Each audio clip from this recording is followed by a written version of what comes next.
Two male drivers received assistance by paramedics at the scene. Gardaí say investigations are ongoing at this time. Meanwhile, Gardaí in Donegal detected a driver on opiates during a checkpoint yesterday in Buncrana. A number of drivers were issued fixed penalty notices, leading to further road safety appeals in the county. Tara Duggan reports. Buncrana Roads Policing Unit were accompanied by RSA officers yesterday at some of their checkpoints. A number of vehicles were stopped and various offences were detected. In one instance, a fixed charge penalty notice was issued for a badly worn tyre. As a result, the driver was prohibited from further travel until the defect was remedied. As well as this, they detected a driver holding a mobile phone while behind the wheel. The driver then failed the roadside oral fluid preliminary drug test, testing positive for opiates, and was arrested. Hamas says up to 50 hostages held by its fighters in Gaza have been killed as a result of Israel bombarding the Strip. A spokesman for Hamas military wing in a statement blamed the deaths on Israel. The claims have not been verified. EU leaders have called for pauses in the fighting and humanitarian corridors to allow aid into Gaza. Qatar's senior hostage negotiator Mohammed Al-Khalifi says any escalation of the fighting will hamper efforts to secure the safe release of captives. If there's a continuing bombing, if there is a continuing escalation in the situation, our task is getting more difficult. The mediators need a period of calm, needs a situation where we can speak easily to both parts and try to be more creative in bringing more initiatives that can get those civilians out. Killing is a very difficult and complicated procedures. Looking now to weather, showers will be mainly isolated at first but will become more widespread during the afternoon. Heavy downpours or thunderstorms are possible with a chance of spot flooding. Highest temperatures of 11 to 13 degrees in light to moderate southeasterly winds. That's all for now. The next news update is at 10 o'clock. In the meantime, keep up to date with the latest local news on our website highlandradio.com. Till then, good morning.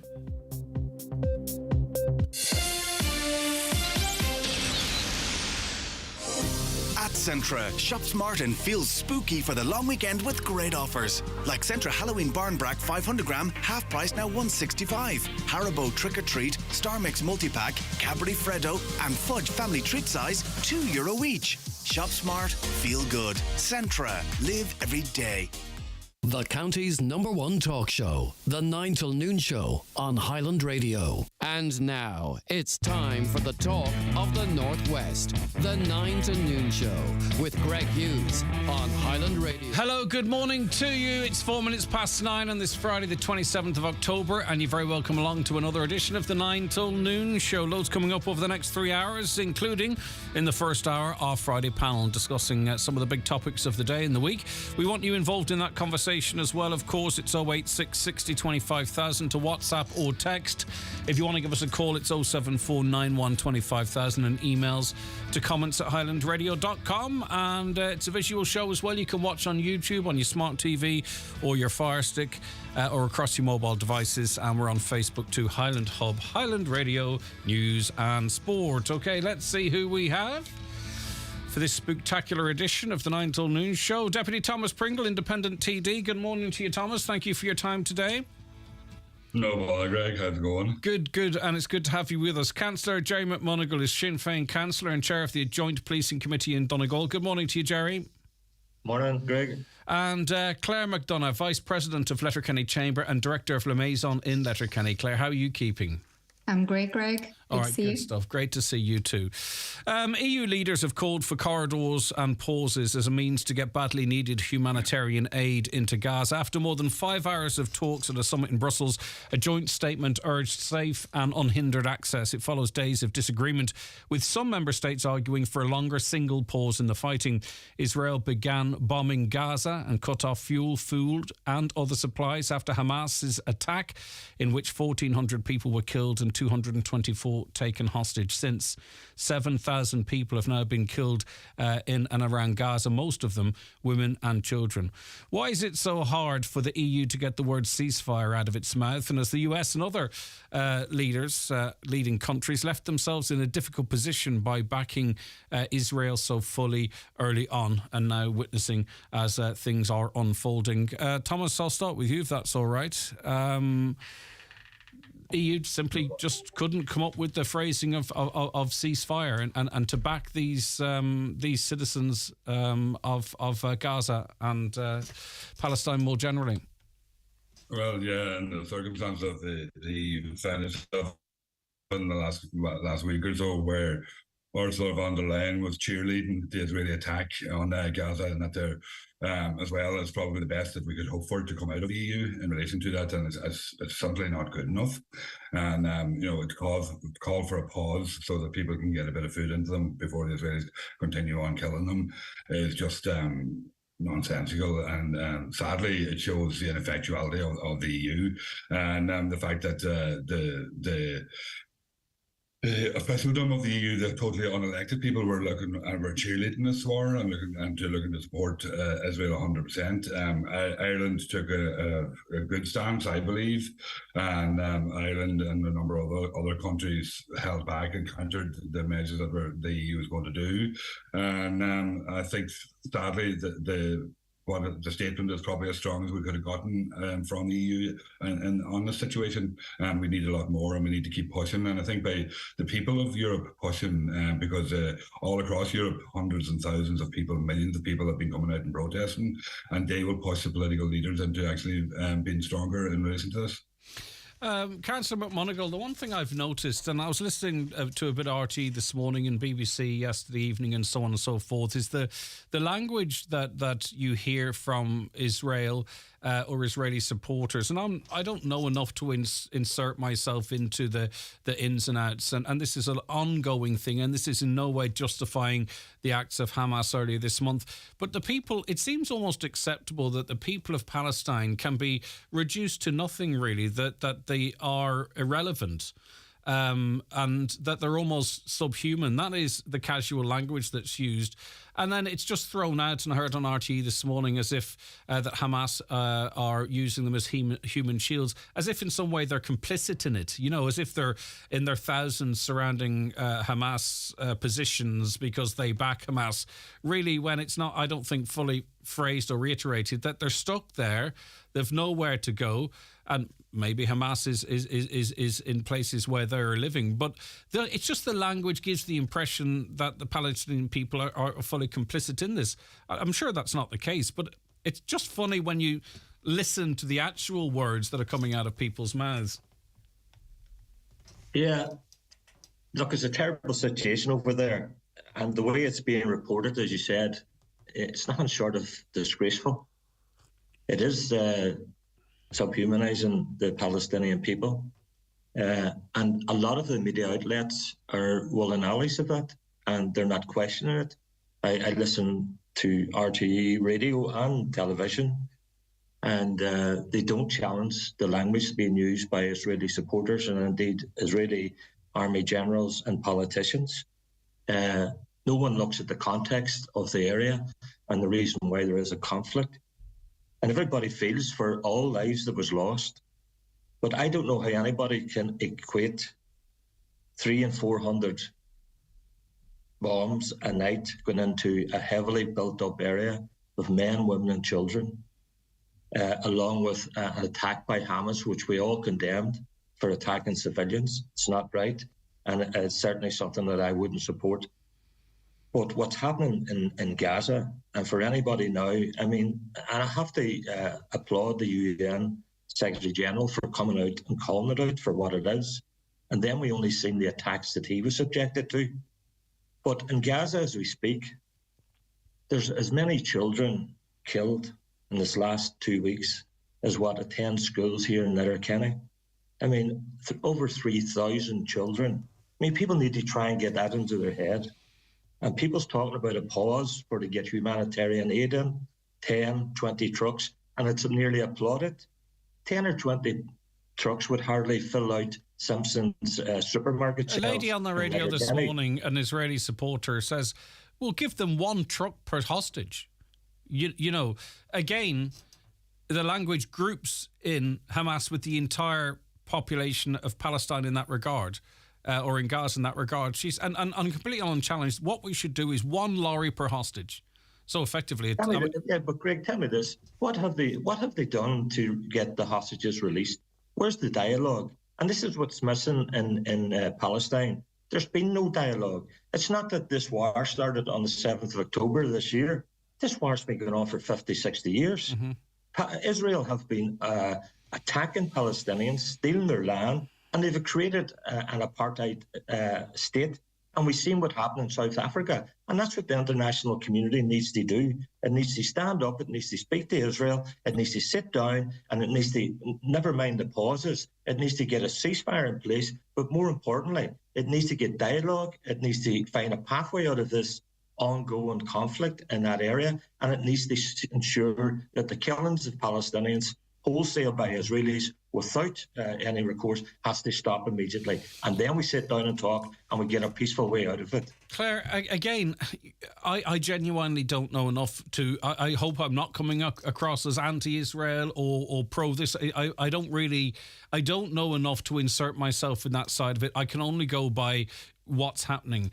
And if I watch a news channel like be it RTE or the BBC, and in some way they believe they have to strike a balance between Israel defending itself after the horrific attack on its land and 5,000 women and children, civilians, being carpet bombed in Gaza. 7,000 now. Yeah, but 66% of them are estimated to be civilians.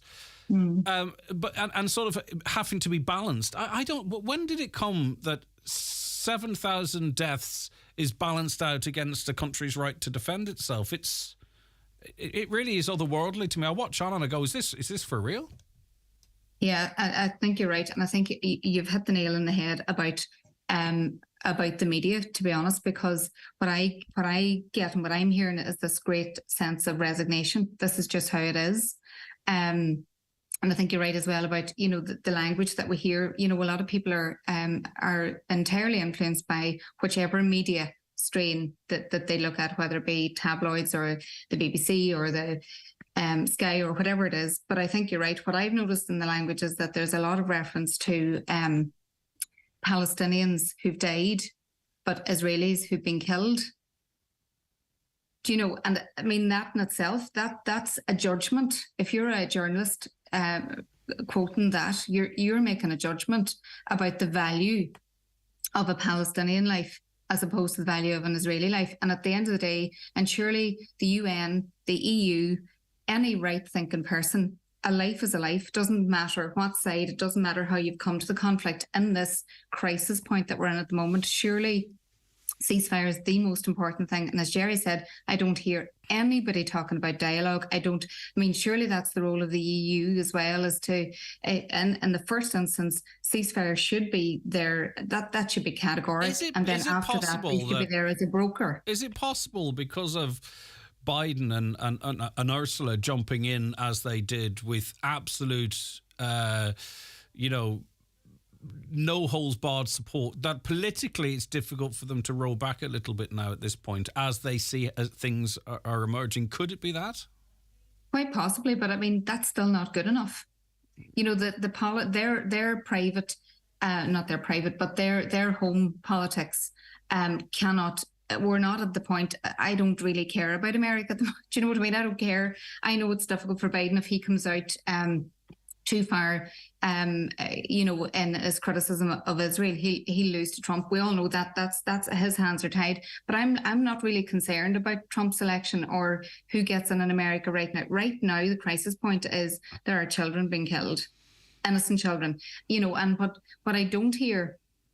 I have a very good friend who works for Trócaire, and she would be much more schooled in the whole Palestinian Israeli situation, and very often her fact checking is extraordinary. So very often I check what I'm hearing with her, and what I'm appalled by is the lack of dialogue and the sense of resignation by world leaders, by organisations, as Tom said, like the EU, saying, ceasefire. It wasn't even used. It's not been used by very many people. And these are people in power. These are people that are meant to be the power brokers. They are meant to be setting the standards for peaceful. That's the whole reason the EU was set up.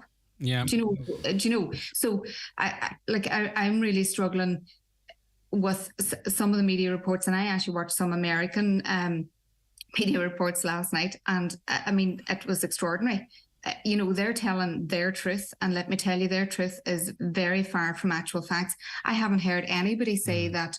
In fact, since the 7th of October, I think there were 103 Palestinians killed in the West Bank, where there are no Hamas strongholds. And also to hear anybody talking about that. You see, and this is the reason why these conversations are important about the coverage as well, is because there are institutions being put in place to ensure that what people hear is the truth.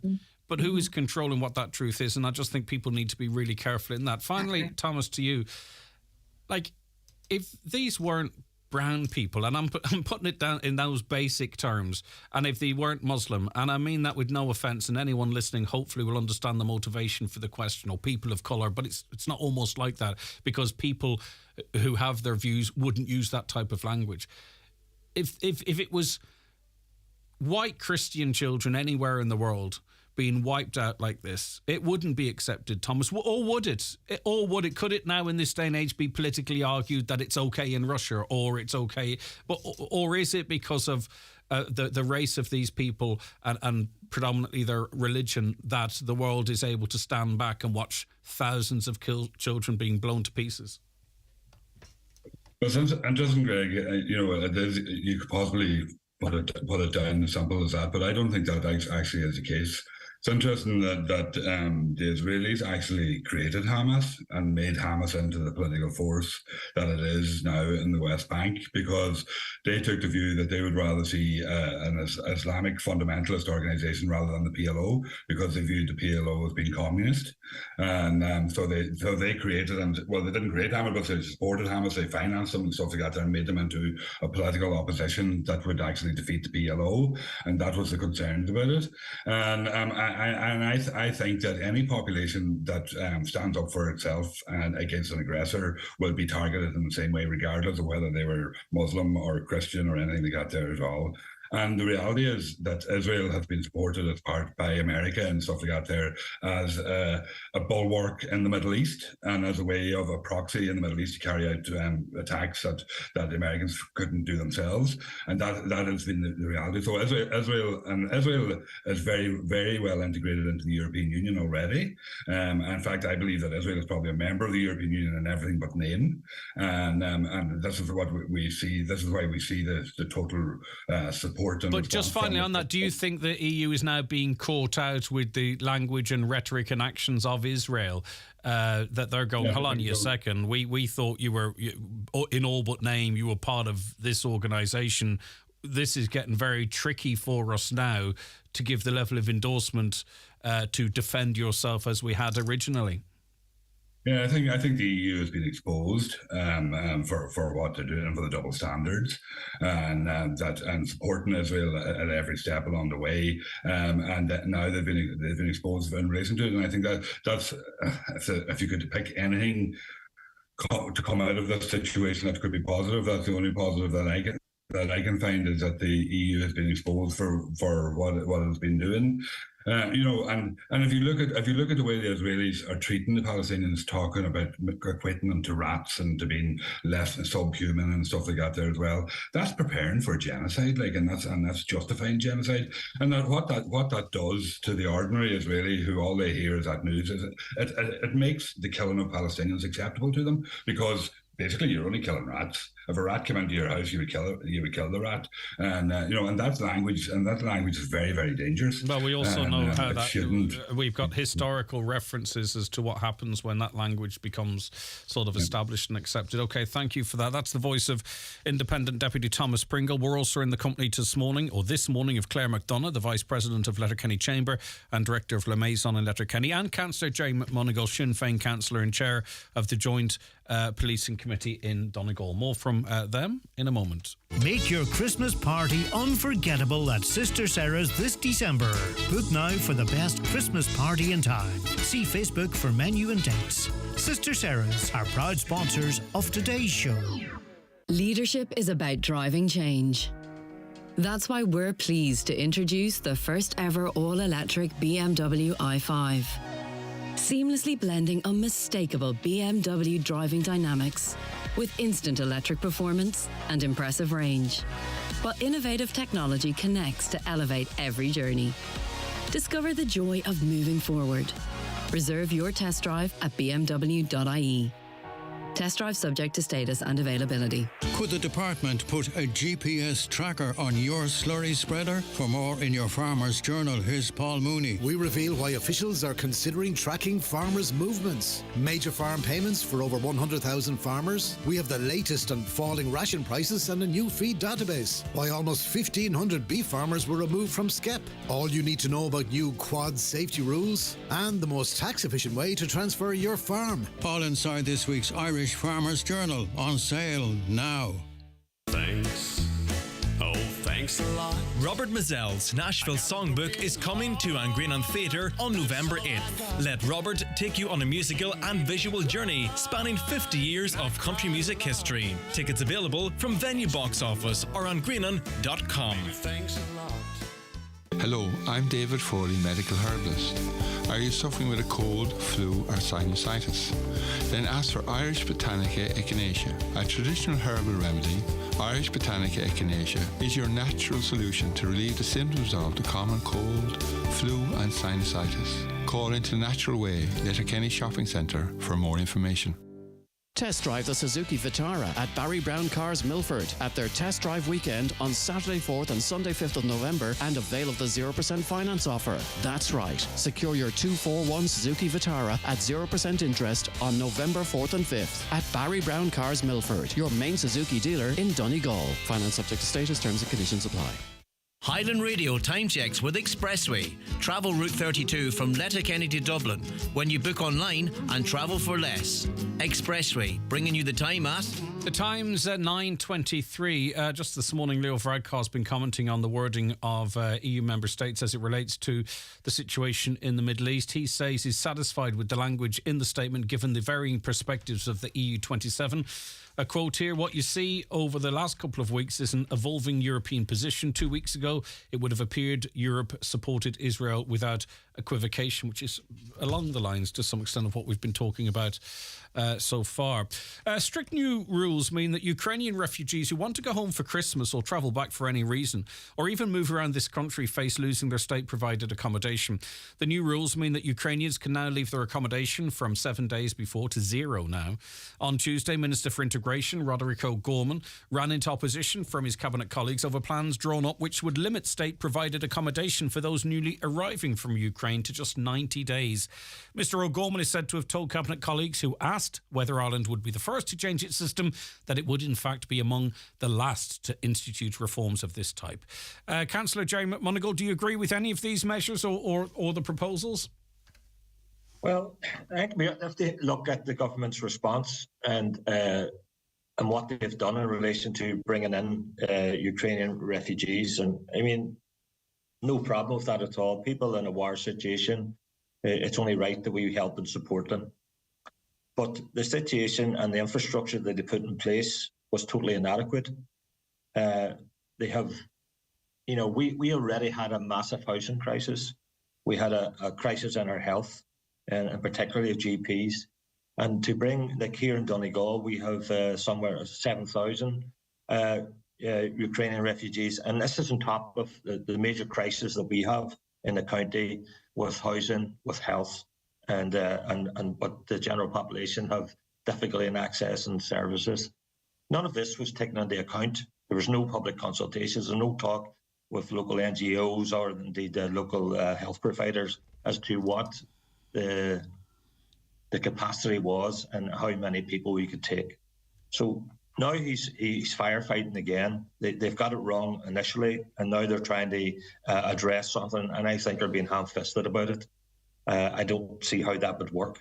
But I presume it's designed. I presume it's designed because we have a situation where Ukrainians are arriving in France or Germany or Poland, and then they go, actually, it's not fantastic here. We're going to go to Ireland because, you know, there's better accommodation, more money. Now, that's not me saying that. The leader of Micheál Martin's actually said this. Micheál Martin's actually implied this himself. So presumably it's to discourage people that are coming here just because it's better than somewhere else. Is that a bad thing? But I don't think it's the right thing either. You know, as I say, it's not getting it right at the beginning. No, but we are here now, though, so we can't go backwards. So I understand your point, and you've made that, but I mean, what do we do going forward now? Because we can't undo the past. So what do we do now? Do we pick and choose who we let in, who we don't let in? They've created a situation here now where a lot of local people here in the county are very, very concerned about the amount of refugees are coming and the impact it's having on local services. The fact that they haven't been consulted or informed of anything that's happening, and people are just landing and landing. Most of those issues are relating to international protection applicants, in fairness, rather than Ukrainian families. No, as a local councillor, I can tell you it's not just about international protection, refugee. It's right across the board, because people are believe because they haven't got the information that others are being treated better than them, and that's a dangerous situation to be in. And now for Roddy O'Gorman now to try and turn around and in some way try and fix this, I think it's been ham-fisted. I don't know how he's going to do it. How do you, we have opened our borders and they welcome people in from a war situation, and now is there going to be a new criteria for coming in to Ireland? And why was that not there in the first place? So would you agree or disagree with the proposal that new arrivals from Ukraine would receive 90 days of state accommodation? I mean, if it was a yes and no, do you agree with that? Well, I don't think it is a yes or no. It's what do you do with them after 90 days? Where do you put them? Do you put them back in the boat or the plane? They would be they'd probably end up on the homeless lists. Do you not think there's enough pressure there already? Okay. I mean, even the fact that you're bringing refugees into the country and put them in tents. Okay, well, what do you think about what do you think about chucking people out of state funded accommodation if they go back on holidays to Ukraine? Would you agree with that? Well, I mean, if they had to come from Ukraine, they come here because of a war situation. I don't know who would like to go back on holidays. But it happens, Jerry, you know yourself, there's much of... all of Ukraine it could be bombed at any moment, but there's much of Ukraine where life continues as normal.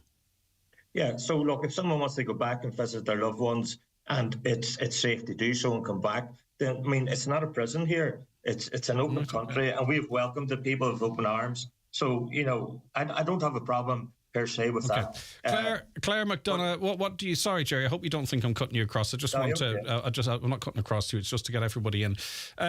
Claire McDonough, I suppose in the first instance, would you back Minister O'Gorman because, you know, it's never been actually explained, and I think if someone's making a big decision like this, they have to stand behind it and explain precisely why they're making the decision. Instead, Egypt's like me sit trying to guess why it's happening. And I count only myself as the Egypt, by the way. But, you know, like, if it's going to be 90 days, then come out and release a statement or put it on gov.ie and say specifically as to what you're doing and maybe list 3 potential outcomes from it. I think that comes, you know, that's a responsibility of a ministry as far as I would see. But anyway, we don't have that, so we'll guess. Claire, do you understand the logic? Do you back the logic of restricting newly arrived refugees from Ukraine to 90 days of state-funded accommodation?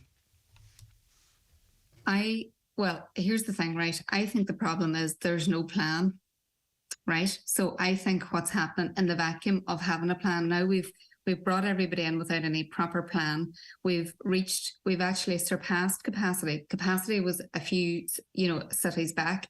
Now we people in tents, and the horse is bolted. So, you know, to me, you can't, like, this is what I find really, really hard to swallow sometimes about politics. I know I have 2 politicians with us here today, but what I mean is about the government of the day, where they come in with this is one measure. One measure does not equal a plan, right? So it's very much an isolation. I have no idea how this is meant, you know, which solution is this to bring to the table? Okay, but let's just, in defence of the government here, you know, the country has taken in 100,000 Ukrainian refugees. I imagine the vast majority of those are safe and secure. Their children have access to school. They are receiving some of the highest rates of payments compared to anywhere else in the country. And they're allowed to work. and some of them have their cars with them, and they're as I say, they're safe from Russia. I mean, is that not a decent response from this government? But there comes a point then when you say, right, okay, we've done an awful lot. We've got 100,000 people. From a population of 5 million, we're punching above our weights.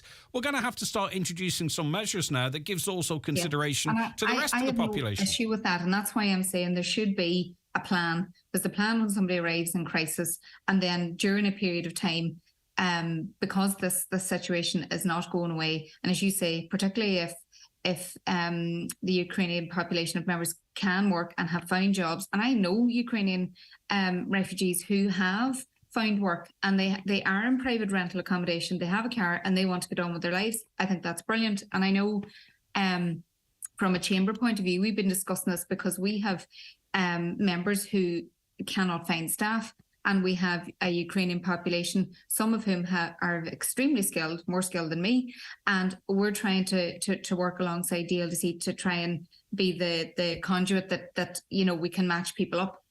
So in that sense, you want to get those people out of the state supports and out of the accommodation, absolutely. But that needs to be as part of a proper plan. I have no issue with somebody wanting to go home and see their family. I can't imagine if I was ousted from is there not a little bit of a contradiction that if you're in this country, you have a roof put over your head, and you're receiving extensive funding, free school travel, everything like that there, and then you have the resources to book a Ryanair flight, fly to Poland, get on a train into Ukraine, spend 3 or 4 days there with your family, and then come back here. Can you not see how that might be quite galling to people here who actually can't feed themselves? But I'm trying to put myself in that position, Greg, and if that was me and a parent was dying, would I want to take a couple of days? You're not talking about, but that's an emotive people going on a 2 weeks on holiday. That's a very emotive. But Claire, that's quite emotive. In other words, of course, to go visit a dying parent, but that's not what we're talking about here. We're talking about people heading back for hospital appointments, for people heading back for Christmas. Do you know what I mean? It's not all just... I don't know about you, and we'll probably talk about the hospital, but if somebody's willing to go back to their own country to get services and relieve our service, I think I'd be okay with that too, to be honest. Right, but, okay. No, my point is there's no plan, Greg, and I think this has been picked up because it's one of those emotive issues, as you say, where everybody can get in their high horse, everybody has an opinion on it, but there's just no plan. I think what we should actually do, and this is really, really probably extremely unpopular, but I think we should actually say we don't have any more room for refugees right now because we can't give them proper standards. But is that not really what saying we can put you up for 90 days is doing? Well, is it? I don't know. I think it is. I mean, what is the other motivation? Well, I think we do. I think you're right. I think there have to be a certain number of checks put in place that you're there. If people can move into employment and move into accommodation, absolutely. We should be doing that. Okay. 100% we should be doing that. We have enough pressure on our own services, but we can't go in with these big blanket things either. There needs to be an overall plan, and that's what I don't see. Okay, and as I say, I don't fully disagree with you, but I have to sit here and try and strike some sort of a balance as well. I can't remember if I spoke to you about this. I did not. Deputy Thomas Pringle. I suppose I'll go to it first too. I mean, can you see the logic? Do you understand? Do you support in any way the proposal that we would limit state-provided accommodation for those newly arriving from Ukraine to 90 days? Well, first say, Greg, that I agree with Claire that there is no plan and there hasn't been a plan. And, and yes, the whole Ukrainian situation came out of the blue and on top of us. And, when you had to respond in a humanitarian way for people who were fleeing war and that there. But there was plenty of time. That's over a year ago now. There was time to work on a plan and put a plan in place over that period. Like, we've seen this constantly from this government, like even in the recent budget, we've seen where they have done another big for your electricity bills and blanket everybody in the country, whether you're a multi-millionaire and have 100 houses or whether you're a lone parent living in a single house. And that's what's been. This is the third year now, I think, second or third year now that they've done this. They could have planned for that and made it more targeted as well. This is the problem; they don't do it. And now, in relation to the Ukrainians going back over to Ukraine and stuff like that, there, I don't know. I haven't seen much evidence of it. I would like to, and I'm a member of Parliament, and the government does not come in and explain to us in the Dáil what they're doing in relation to this. There's been no discussion of it, and if this needs to change and if it should change, well then they should be open and they should be talking about it and they should be saying what it's doing, and we should actually see the facts as well, because you do hear stuff, they're going back to get their hair done and all this kind of stuff here. I remember a number of years ago, Greg, and you might remember this yourself, but I remember a number of years ago, there were stories going around about asylum seekers that they were just getting on the bus and they were leaving the pram behind and saying, don't worry about that, the government will give me another one. And people were saying this as if it was fact. It was actually bullshit. Sorry, pardon me language, but it was rubbish. But it's all right, because that's the kind of stuff. So what are the facts? Yeah. Yeah, that your link is not fantastic there, Thomas. So we need to...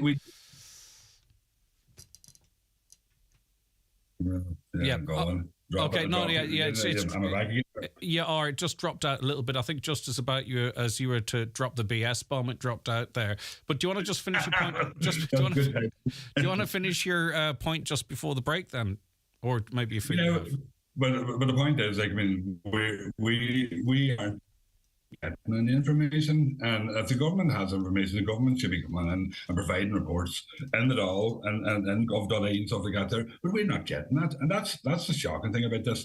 And we're expected them to row in behind it and support it 100%, but they won't fucking tell us. Okay. And they won't talk to us, and that's the problem. Back with more from our guests after these. Watch the show live now on YouTube, Facebook, and at highlandradio.com. Get ready for the most wonderful time of the year at Sister Sarah's Letterkenny. Secure your preferred party night now with fantastic food and a festive atmosphere throughout December. Sister Sarah's, proud sponsors of today's show. An emotion stirred, an idea accelerated. That's progress you can feel, and the very definition of the Audi 241 range. From the sporty, iconic Audi A4 and the all-electric Audi Q4 e-tron to the pioneering Audi Q8 e-tron, offering greater range than you can even imagine. Test drive the Audi 241 range at an Audi dealer near you today. Christmas shopping just got easier with Irwin Expert Electrical's layaway service now open. Secure those must-have gifts from Ninja, Apple, Samsung, LG, Dyson or Sage with just a deposit. Simply choose items you love and pay for them in convenient installments that suit your budget. No stress, no rush. Gift smarter with Irwin Expert Electrical, Letterkenny and Buncrana. With a high digital online skills course, you'll feel a real difference. I can listen to all the music I like. The bus app that's coming out, it's brilliant. Anything you want to know, it's at their fingertips. They're small things, but they mean something. Learn essential online skills with simple, accessible lessons at highdigital.ie or free phone 1800 20 30 30. Brought to you by Vodafone Ireland Foundation and Alone. Vodafone. Together we can. There you are, at the counter in your local shop to pay for a coffee and a bun. A little midweek treat. And why not? Only to look up and see the display of scratch cards. And you think, why not treat yourself to an all-cash scratch card too? A win really would be the icing on the cake. With millions in cash prizes to be won instantly, the next time you're in store, ask for any all-cash scratch card. The National Lottery. It could be you. Play responsibly. Play for fun. Recently engaged and planning your wedding? If so, the Encourage Autumn Wedding Showcase takes place this Saturday, October 28th from 12 till 6 p.m. Come along and view our stunning wedding venue and meet with the dedicated wedding team at Encourage Hotel Gidor. Join us at Connolly's Volkswagen Letterkenny for our demo and ex-management vehicle sales event taking place from the 31st of October until the 4th of November. With stock available for immediate delivery. Discover amazing offers on our Taigo, T-Roc and fully electric Bank ID range, offering a blend of discounts, low interest financing and exclusive trade-in bonuses. So why not visit our dealership at Canal Road, Letterkenny, talk to a member of our team, test drive our demo range and drive away in your new Volkswagen with Connolly Motor Group. Contact us on 074 9122 or see our full range at connollys.ie. All right, you're very welcome back to the 9 till noon show here on Highland Radio. We're in the company for the Friday panel of Deputy Thomas Pringle, Independent, TD, Claire McDonough, Vice President of Letterkenny Chamber and Director of Liaison Letterkenny, and Councillor Jay McMonigal, Sinn Féin Councillor and Chair of the Joint Policing Committee in Donegal. Over the last couple of weeks, there's been a very strong focus on services at Letterkenny University Hospital. And, you know, we've had conversations here with the head of CIALTA and not many answers, recognition of the problems and talking of it's not great and we're looking at doing certain things. And we had the Health Minister, Stephen Donnelly. He's yet to come to meet with either consultants or GPs, but he's been highlighting how much extra money and extra services and all that have been going into the hospital. And the consultants accept that, but they say that it doesn't actually really address the fundamental points, that they believe that things are at a tipping point and we could actually see a collapse of services. And then even this week, we revealed in this programme that the dermatologist is going. The dermatologist in Sligo says, I cannot take this workload, and he might be going himself too. If you read between the lines, I'm not saying that's what he's saying, but he's saying it could be a situation where, and dermatology is not serious things like acne and all that. This is the diagnosis and treatment of skin cancer, which is very prevalent here in Ireland. But anyway, I've kind of run roughshod over the issues there, but I'll start with you, Councillor Jay McMonigal. You're on the Health Committee there as well. Despite, I think, the bravery of the GPs and the consultants speaking out, and I think particularly the consultants speaking in their scrubs from within the hospital, there's been acceptance of all the issues that they've raised, but no real plan or commitment, unless you consider this squad coming in to having a look at services. There's no real commitment to do anything about it, and really it's about trying to stop so many people going to the hospital, Stephen Donnelly says. Yeah, and the worrying thing about all of this is, as you said, is that people in power within CIALTA and the HSE, including the Minister, is looking at this as if it's something that happened last week. And this is something that's been going on for years. Elected members, both at local level and at national level, have been raising this with various ministers. I've sat in LUH with different ministers down through the years, with advocacy groups and with members of staff and management, and the promises that were made. So this didn't happen last week. This is well known. The services being withdrawn from Letterkenny University Hospital by stealth, I would say, has been quite clear for years. And now we got to the stage, and I really welcome and applaud the GPs and the consultants for the stand that they've taken, because that was the missing piece in the jigsaw. Because patients, they were aware of what was happening at Letterkenny University Hospital for years. They bore the brunt of it. The staff also bore the brunt of it over the years and regularly raised concerns about the burnout and the safety of patients. The management deflected a lot of those concerns for years. I don't believe they stood up. I wonder about the management at LUH, how much power they really have. I think it's most of that power is with CIALTA and it's centralised around Galway. And I was part of the Sinn Féin delegation last night with Deputy David Colnan, Padraig McLaughlin and Pierce Doherty, and we met with the consultants and GPs. And after that meeting, I'm even more concerned now at what we listened to, the presentations that we got and the discussion that we had.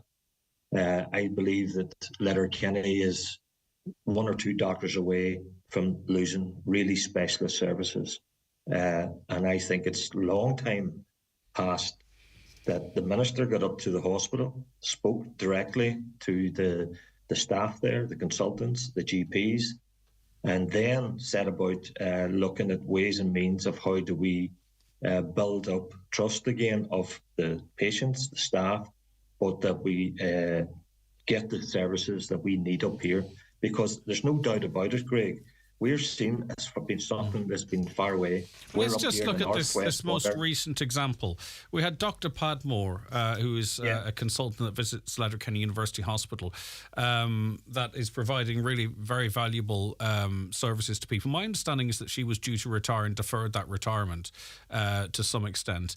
There was a retirement date there that was announced. She wasn't replaced or hasn't been replaced. Now, you can say, a post has been approved, but is there not a lead-in time where you say, right, someone's leaving in 9 months, we need to get something else in place in that point? Then, Dr. McKenna down in Sligo, all of a sudden he starts getting referrals from patients in Donegal, and he's going, what's going on here? I've got 4,000 people on my waiting list here. I'm on my own. I can't even get a light to examine the patients here from Cialta. And now I'm getting these referrals from the GPs, because he says that the general manager at Letterkenny University Hospital didn't say, by the way, Mr. McKenna, you know what's coming your way? All of our skin patients. And now people are going to Sligo University Hospital and they're going, I can't take you. You're going to have to go to Roscommon. And then we've got Dr. McKenna saying, well, eventually, because I'm on my own here, I've no secretarial staff. I'm on my own here. And everyone's going to end up having to go to Galway. And Cialta's response is, well, the dermatology services were always out of Sligo. So in other words, what he's on about here, you were lucky to have this extra thing. But we're looking at things into the future, folks, so bear with me. Hopefully your skin cancer doesn't get any worse or whatever it might be, because, there are plans afoot. Claire, that's how it feels that we're being treated up here. That's one position there. And there is no one can ring up now and say what I've just said is incorrect, because everything I outlined is exactly what has happened. It's not it's precisely what happened this week and in the months approaching this week. Yeah. Do you know, I was thinking, Greg, as I was organising with Caroline to come on here, and all week it was, God, Donegal's the 4th best place in the world to visit.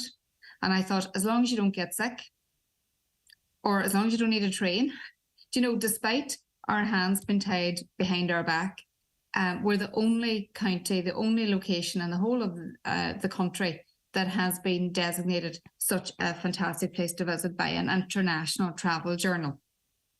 Yet, here in Donegal, despite, as Jerry said, the best efforts of our incredible staff in the hospital, we are being absolutely, our hands are tied behind our back. And I think, you said something there about, dermatology is always out of Sligo. My God, and I don't know how or when this message is going to get out to people in Dublin, or the decision makers, if they're in Galway or wherever. Letterkenny is a bigger town than Sligo. We are nearly 2,000 people greater as a population than Sligo. We have the biggest town in all of the Republic Ulster counties. So the biggest populations outside the cities, you have Ennis and then you have Letterkenny. Can I just interject there a little bit? Because when I was trying to raise the issue of I was trying to relate the issue of funding to Tony Canavan, and we were talking about the spend per patient. He says, I don't want to look at it like that. I look at it as how much money is going into a hospital, and there's the same money going into Letterkenny University Hospital as is going into Sligo University Hospital. But clearly, when you're taking in more patients and dealing with more presentations, the metric, you cannot use the metric of the same monies going into the two hospitals, especially when Letterkenny is a 3.5 hospital. It's doing stuff in that hospital that's not happening in other level 3 hospitals. But when the people that make the decisions want to state an argument like that, it's kind of troubling, because how do you get around that, Claire? Well, when you can't even get the minister, when the minister won't even leave Dublin to come and see from, I think it is an absolute slap in the face. I really think, I think our own local TDs who are in government need to be put under pressure. The minister has to come up and visit the hospital. I just don't get why we only have one TD. We only have one TD in government, and yeah, I know, but we have government parties. Yeah, government parties. Is it too, Thomas? I don't know. I really do feel we are too complacent. We're not shouting enough. We're not. Well, the GPs seem very. It'll be interesting to see when the GPs pull the trigger on going out onto the streets. Yeah. Deputy Pringle. Yeah, Greg, there's a number of issues that are affecting us as I see it. And one of the greatest issues, I think, is the actual Ceuta group itself. Because the Ceuta group is totally focused on Galway. And Galway has been their lead hospital and stuff like that there. And Letterkenny now has to fight. I think Letterkenny has to fight the Ceuta group to get actually recognition for Letterkenny, and then go to the department then to try and get funding through the Ceuta group to Letterkenny. Which is it's not benefiting us. And I raised this in the Dáil last week, and Neil Martin said, but Letterkenny had a huge amount of funding there. Letterkenny had a huge amount of funding over the last couple of years because it was flooded. And because of the flood destroyed the hospital. That's why the hospital got funded, not for any other reason. And this is the attitude that they have. There's been lots of money pumped into Letterkenny. The reality is that across the country, the population has risen by 1.8 million people since 2000, right across the country. And the same is true in Letterkenny and in Donegal. The population is increasing. The number of beds in our hospital service across the country are still 3,000 beds less than they were in 2000. So you just don't physically have enough there to be able to actually deal with what's happening. And then we have the problem then of Letterkenny of actually recruiting consultants and doctors to come to Letterkenny. And it is true, like what Claire said, they actually think that Letterkenny is on the moon. And and doctors and people in Dublin and stuff like that there would be happier to go to Tralee than to go to Letterkenny. And Letterkenny is probably about nearly 100 miles closer to Dublin than Tralee is, but in terms of mindset, we're light years away. But it's important too that, and it's really important too that people understand that the language can be questioned, because the whole idea is that Galway, you're going to have to travel for proper treatment. That's the Ceuta way, right? That's the centre of excellence, and that was put to us. But then obviously, I was able to say to Tony, that's fine. But in urology, right, it's an 8-day delay wait to be transferred to Galway. So if that is the system, that's not working, right? If it was the next day, you could maybe make an argument, right? But if it's an 8-day, so someone is 8-day behind in treatment in Donegal, that's just in one area in emergency urology. So it's only when it's challenged that you actually get behind the curtain. Go ahead, Thomas, sorry. That's for specialist services, Greg, and that's understandable. And people in Donegal more so than probably anywhere else in the country accept that you have to travel for specialist services, because people in Donegal are used to going to Dublin to access hospitals and stuff there as well. And that there, but for routine hospital services and for a level 3 hospital, as you say, Letterkenny isn't fit to provide those services at the moment, and it's because the funding hasn't been put in there, and because the recruitment isn't taking place, and because they insist on recruitment taking place on a national level as well. I think Letterkenny needs to jump outside that picture and try and recruit people themselves and invest and get going. Okay. And I think that it's right. The Minister should have come up and experienced that service firsthand as well. Greg, yes. Can I just say, Greg, why should we not have a centre of excellence in the Northwest? Why should we always have to travel to Dublin and Galway? We have a catchment area up here, and I wonder at times, I've raised this with the CELTA and indeed the HSE, and looking on a cross-border basis. We have here in the Northwest City region where all other agencies, councils, chambers, educations are all working together, and we have some cross-border health facilities in Aldegalvin, cardiac, and some cancer services.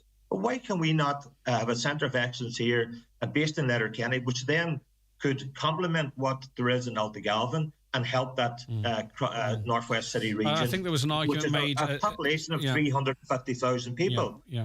We deserve the same access to healthcare as everybody else, and we should not have to travel 4 and 5 hours. A sick person, it's bad enough travelling to Galway and Dublin as an able-bodied person and in good health, but a sick person, that is an inequality at its. But you can't even worst. get a bus. You can't even get a public bus to Galway for an appointment in the morning. Councillor Jerry McMonagle, thanks for your time. I wish we had more, but we don't. Deputy Thomas Pringle, thank you as well. Have a lovely weekend. And Claire McDonough, take care of yourself. Thanks for your time. Greg. All right, bye-bye. Take care. Back with the weather. At Sister Sarah's Gastropub Letterkenny. Let us look after your Christmas party needs this December with excellent food and entertainment in Letterkenny's premier venue, 9122238. Sister Sarah's, proud sponsors of today's show. An chlór Employer Excellence de chuid Fáilte Ireland Oscailtanis de gachsáis cónachta in Arnold na Tuarasóireachta ón siamsa is lú go dtí an tóstán is mó. Ghlacpóirt leis na céite cólacht eile atá meala daoine ort chumas go chana féin, an córtha a chuidíon leat daoine a arcú. Chlór ag fáilteIreland.ie/employer excellence. Well, Grace, how are you today? I'm good. I've just been down to the Made to Measure Fireplaces showroom in Creasla. They have an incredible selection of over 40 colours for kitchen worktops. And guess what? For a limited time, they're offering a 40% discount on any electric fire when you purchase a worktop there. 40%? That's an amazing deal, Grace. Absolutely. And trust me, if the discount alone doesn't sway you, their huge selection of fireplaces, stoves, wood pellet burners, beams and stone cladding certainly will. Contact Made to Measure Fireplaces Creasla on 074 91 38 365 on Facebook, Instagram and on ntmfireplaces.ie. O'Neill's Sportswear Warehouse Clearance Sale is back in Strabane this week. From this Wednesday the 25th through to Saturday the 28th, there will be major reductions on unmissable products. Find incredible deals on training gear, jerseys, jackets and so much more. Don't miss out. O'Neill's Sportswear Warehouse Clearance Sale in Strabane, Wednesday to Saturday. O'Neill's. Live for it. HSE Community Healthcare Cavan, Donegal, Leitrim, Monaghan, Sligo Children's Disability Network teams work to empower and support the children and families who use our services. Cavan, Donegal, Leitrim, Monaghan and Sligo are looking for newly qualified and experienced dietitians, occupational therapists, physiotherapists, psychologists, social workers and speech and language therapists to work as part of our teams. Be part of our team in your area. Be part of their lives. For more information and to apply, please email briege.burn@hse.ie. Highland Radio weather updates with Ireland West Airport, where you can now fly daily to London Heathrow with Aer Lingus and connect via Heathrow to over 80 destinations worldwide, including Boston, New York and more. Okay, mist and fog will clear this morning to leave a day of sunshine and showers. Showers will be mainly isolated at first, but will become more widespread during the afternoon. Heavy downpours or thunderstorms are possible with the chance of spot flooding. Highest temperatures of 11 to 13 degrees. Okay, loads coming up on the show. Stay right where you are. We're going to take a break now for the news and obituary notices, and then we will be right back. 'Tis almost the season to indulge. Secure your staff party or get-together at Sister Sarah's Letterkenny. Christmas party nights now available to book on 9122238. Sister Sarah's, our proud sponsors of today's show. There's 25% off all clothing at F&F until Sunday the 29th of October with your Tesco Club card or app. That's 25% off everyday essentials. So while the leaves are turning, you can keep turning heads. F&F, fashion at Tesco. Product subject to availability. Available in the majority of larger stores. Uno, dos, tres. A hain, a do, a tree. 1, 2, 3. The Arona, the Ateca and the Tarraco. 3 great SUVs from Seat. And when you order now, you can enjoy 3 years free tyre insurance and 3 years roadside assistance, plus 3 flexible payment options to purchase your new Seat. Visit seat.ie to discover even more of our fantastic offers. Great things come in threes at DMG Motors, Donegal Town. And while I have 3 seconds, allow me to say that yes, terms and conditions apply. It's just the way I am. Massive Halloween bash with the Tumblin' Paddies on Sunday, October 29th. Grab your tickets on Eventbrite now. That's the Tumblin' Paddies at the Abbey Hotel. Not to be missed this Bank Holiday Sunday. Easy Living Furniture's Oktoberfest sale has been extended but must end Sunday. Absolutely everything reduced, including sofas, dining, bedroom and mattresses. Final reductions for the last few days while stocks last. And remember, there's 0% interest-free finance available, so the decision is easy. Visit Easy Living Furniture, Crescent Link Retail Park. Oktoberfest sale must end Sunday. An exciting range of Highland events and trips are at your fingertips, and booking a place is now easier than ever on The Outlet at highlandradio.com. The Outlet also has Highland Radio merchandise ready for purchase. Bingo players, order your books through The Outlet and have them delivered to your door. Currently, there's a great selection of concerts and shows to choose from, including Bryan Adams, Michael McIntyre, Sister Act, Wicked and Hamilton. There's also package deals for our concert nights or the ticket-only option, and get details of an amazing country music trip to Spain next September. All this and more by clicking on The Outlet now at highlandradio.com. Live, on air, online and on the Highland Radio app. This is Highland Radio News. Good morning, it's Donna Marie Doherty with the news update at 10 o'clock. Bookselling Ireland says the expansion of the free school book scheme will have devastating effect on its members. 2 bookshops in Donegal are set to close their doors shortly, citing the book scheme and rising costs as the reason why. The government announced the move as part of their budget earlier this month. The free school book scheme is set to be expanded to secondary schools to include first, second and third year students from next year. Gardaí in Burnfoot attended the scene of a 3-car collision in Glebe Fawn last night. It happened at around 10 o'clock. 2 male drivers received assistance by paramedics at the scene. Gardaí say investigations are ongoing at this time. Meanwhile, Gardaí in Donegal detected a driver on opiates during a checkpoint yesterday. A number of drivers were issued fixed penalty notices in Buncrana, leading to further road safety appeals in the county. Tara Duggan reports.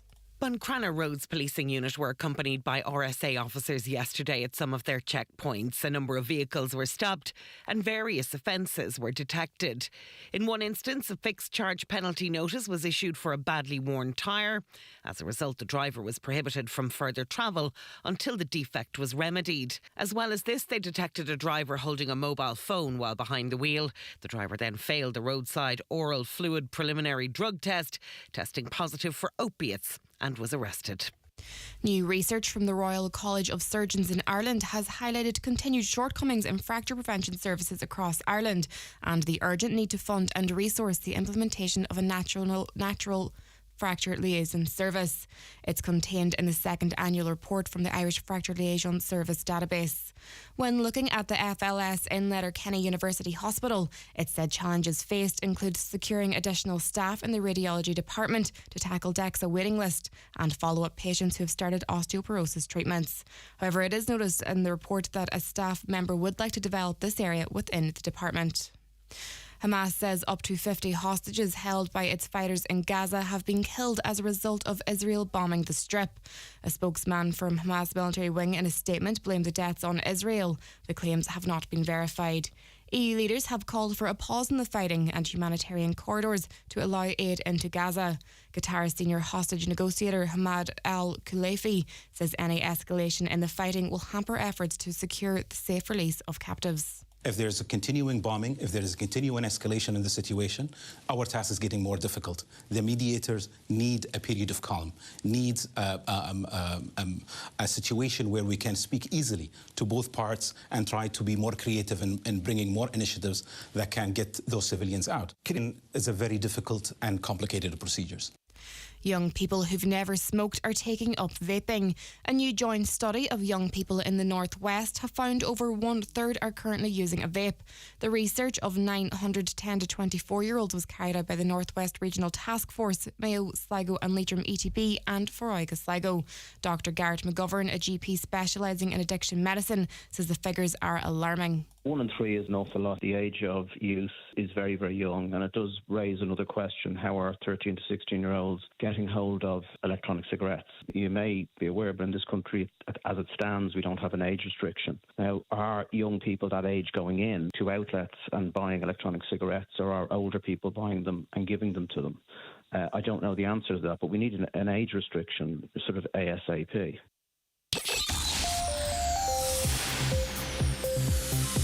Looking now to weather, shower will be mainly isolated at first, but it will become more widespread during the afternoon. Heavy downpours or thunderstorms are possible with a chance of spot flooding. Highest temperatures of 11 to 13 degrees in light to moderate southeasterly winds. That's all for now. The next news update is at 11 o'clock. In the meantime, keep up to date with the latest local news on our website, highlandradio.com. From myself and the news team, good morning.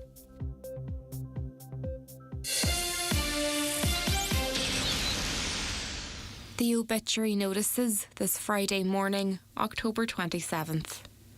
The death has taken place of Mary Jo McGonigal, Tiernalig, Carndonagh. Remains are reposing at her home. Funeral leaving there tomorrow morning at 10:30, going to the Church of the Sacred Heart, Carndonagh, for Requiem Mass at 11 o'clock. Interment afterwards in the adjoining cemetery. House is private from 10 o'clock tonight, please. Mass can be viewed live on churchmedia.tv. The death has occurred of Anne Griffin, née McGowan, Trusk Road, Ballybuffet. Anne's remains will be reposing at McGowan's funeral home, Drumbo Avenue, Stranorlar, this evening from 6 o'clock until 9 o'clock. Leaving there tomorrow morning at 11:15 for Mass of the Resurrection at 11 o'clock at the Church of Mary Immaculate, Stranorlar, with burial afterwards at Drumbo Cemetery, Stranorlar. Family flowers only. Donations in lieu, if desired, to the Patients Comfort Fund at St Joseph's Hospital, Stranorlar, care of any family member or McGowan Funeral Home.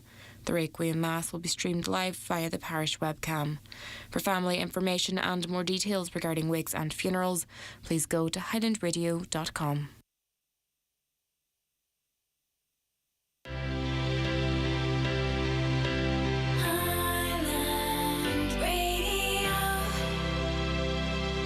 Love barbecue sauce? Love crispy chicken breast fillet and smoky barbecue sauce? Love cheddar cheese with barbecue sauce? Love red onion oozing in barbecue sauce? Oh, everything's better with barbecue sauce. Introducing the new McCrispy Barbecue Smokehouse. Available until the 21st of barbecue sauce. Until the 21st of November. Served after 11 a.m, subject to availability. The county's #1 talk show, the 9 till noon show on Highland Radio. And you're very welcome back to the programme. 086 60 25,000. Of course, it's Halloween on Tuesday. We're going to be talking about ghosty types of things, not in a way that will frighten you, I hope. But if you want to share your ghost story and come on air and tell me it, I will reward the best one with a lovely little package of a 9 till noon show mug. Yes, a T-shirt, a bingo book. If I need to throw more in there, let me know. But if you want to come on air and relate your ghost story, please do. Caller says Donegal's the first best place in the world, yet there's no train, no motorway, one dual carriageway, and most of the hotel rooms are taken up by non-tourists. Another, I don't see Mr. Pringle in the hospital crisis campaign protest at Letterkenny last January. Another, hi Greg, why is there not a vote of no confidence re the Health Minister, Mr. Stephen Donnelly? He's done nothing, this listener says, to help Letterkenny, and now he's refusing to come up and meet consultants and GPs. It's not good enough. Well, the government have the numbers to defeat pretty much that type of a no confidence vote. So it's an awful lot of effort and an awful lot of time taken up from discussing other things, and he would survive it in any case. I'm not saying it should or shouldn't happen. I'm just saying that's probably the motivation for it not happening. Let me see. Claire said it's abhorrent that so many children are being killed, and she's right. It's always the helpless. And then they go on to say that even though the majority of people voted for abortion here, it is still happening. The problem is our welfare has opened the door for economic migrants, and this will never end. The big issue, which we should be concerned about, is the culture of our country. It'll change forever. We will have to change the very core of our religion and values. Yet we could not travel to their countries and seek change with their values and religion. We have gone to many countries. I take the wider point that you're making. But there's a lot of moderate people of different religions, by the way, and I've spoken to many of them. That just because someone is of a religion, it's like most of the people in this country are Catholic, but how many go to Mass, right? And then you can have other people of other religion, but they're not all some of them are quite moderate, even though they are of that religion. Culturally, what is Ireland's culture? We don't use our own language. What is it we're protecting? Talk to me about what you think we might lose with a more diverse population. And this is a conversation point. I'm not saying that you're wrong. I'm just, when people talk about we'll lose our culture, what is our culture that we might lose? Hi, Greg. I suggest that your listeners look at the article in The Guardian, which shows the extent of the truly it's my actual name and I can't pronounce it. Egregious, I beg your pardon, sorry. The extent and truly egregious and deliberate bombing of Israel in Gaza, Israel in Gaza, which shows before and after this savagery reminiscent of the Warsaw Ghetto. I'll try and get those pictures up at some point this morning for those watching. We're talking full neighbourhoods gone, destroyed. Many Ukrainians highly qualified but lack basic English to work. I've met solicitors, teachers, managers, midwives, all who would like to work. ETB closed basic English programmes run by underfunded NGOs last summer. Where do those children have to play and socialise? Underfunded youth clubs who were not funded to take them in and meet the demands in language and more days to open. HSE housing, TUSLA education bursting at their seams and not taking into account the extra demands of people escaping war or persecution. No planning, only firefighting by government. Does Deputy Pringle have anything to say about the attack on the asylum seekers in West Donegal and the threats made towards those trying to help them? I'm sure he would, given his political associations, would strongly condemn that situation. Hi, you should tell your listeners to watch Al Jazeera News, Sky 511, when they're not listening to Highland for the truth on Gaza. Another Biden who likes Sinn Féin put on a pedestal, adding fuel to the fire following the despicable Hamas attack by giving Israel the green light to commit atrocities against innocent Palestinians. Good morning, Greg. Will you remind your panel that the people of Gaza are supposed to be following the religion of peace? If that's peace, I'd hate to see war. We have LGBTQ people supporting Palestine. These people wouldn't last 24 hours out there. It's an anti-gay, anti-everything religion, but Muslim, and Mr. Pringle supports them. So remind me when we started supporting these sorts of places. Remember Qatar. Well, if Catholicism is anti-LGBTQ as well, if the truth be told. And also you're grouping all of Palestine, including all those women and children, but particularly the children, the 2,500 of them that have been flattened by Israeli bombs. You're grouping them in with the actions of Hamas. So how can we get to the point whereby we sort of go, it's okay that, 2,500, 3,000 children are being slaughtered because some people in Palestine are anti-LGBTQ. Do you know what I mean? Like, I don't see how that, if that's a position that needs to change, right? But we're still talking about the mass death of thousands of children. A caller says it was okay for supporters to fly the Ukrainian flags at football matches in the UK, but it's not okay to do the same with a Palestinian flag. Double standards. Well, the Celtic fans didn't heed those warnings much, did they? Locals are increasingly angry at decisions made to impose migrant centres on communities without consultation. The public concern on the issue is too great to ignore. The government must consult the people by way of a referendum. Hi, Greg. The BBC have now changed their language from the Israel-Hamas war to the Israel-Gaza war. The normal people of Gaza are not at war. Stop the killing of all innocents on both sides, says a listener. Ireland has done its bit. Time to look after our own people that we should have done in the first place. This government couldn't run a bath, and others in opposition not much better. Another, how can anyone who returns to their place of birth be called a refugee? So many Irish went to America with no green card, and many of them missed the funerals of their parents, brothers and sisters because they couldn't return from America, yet we are paying the way for many of these. Well, I know, most of the people I know that were on...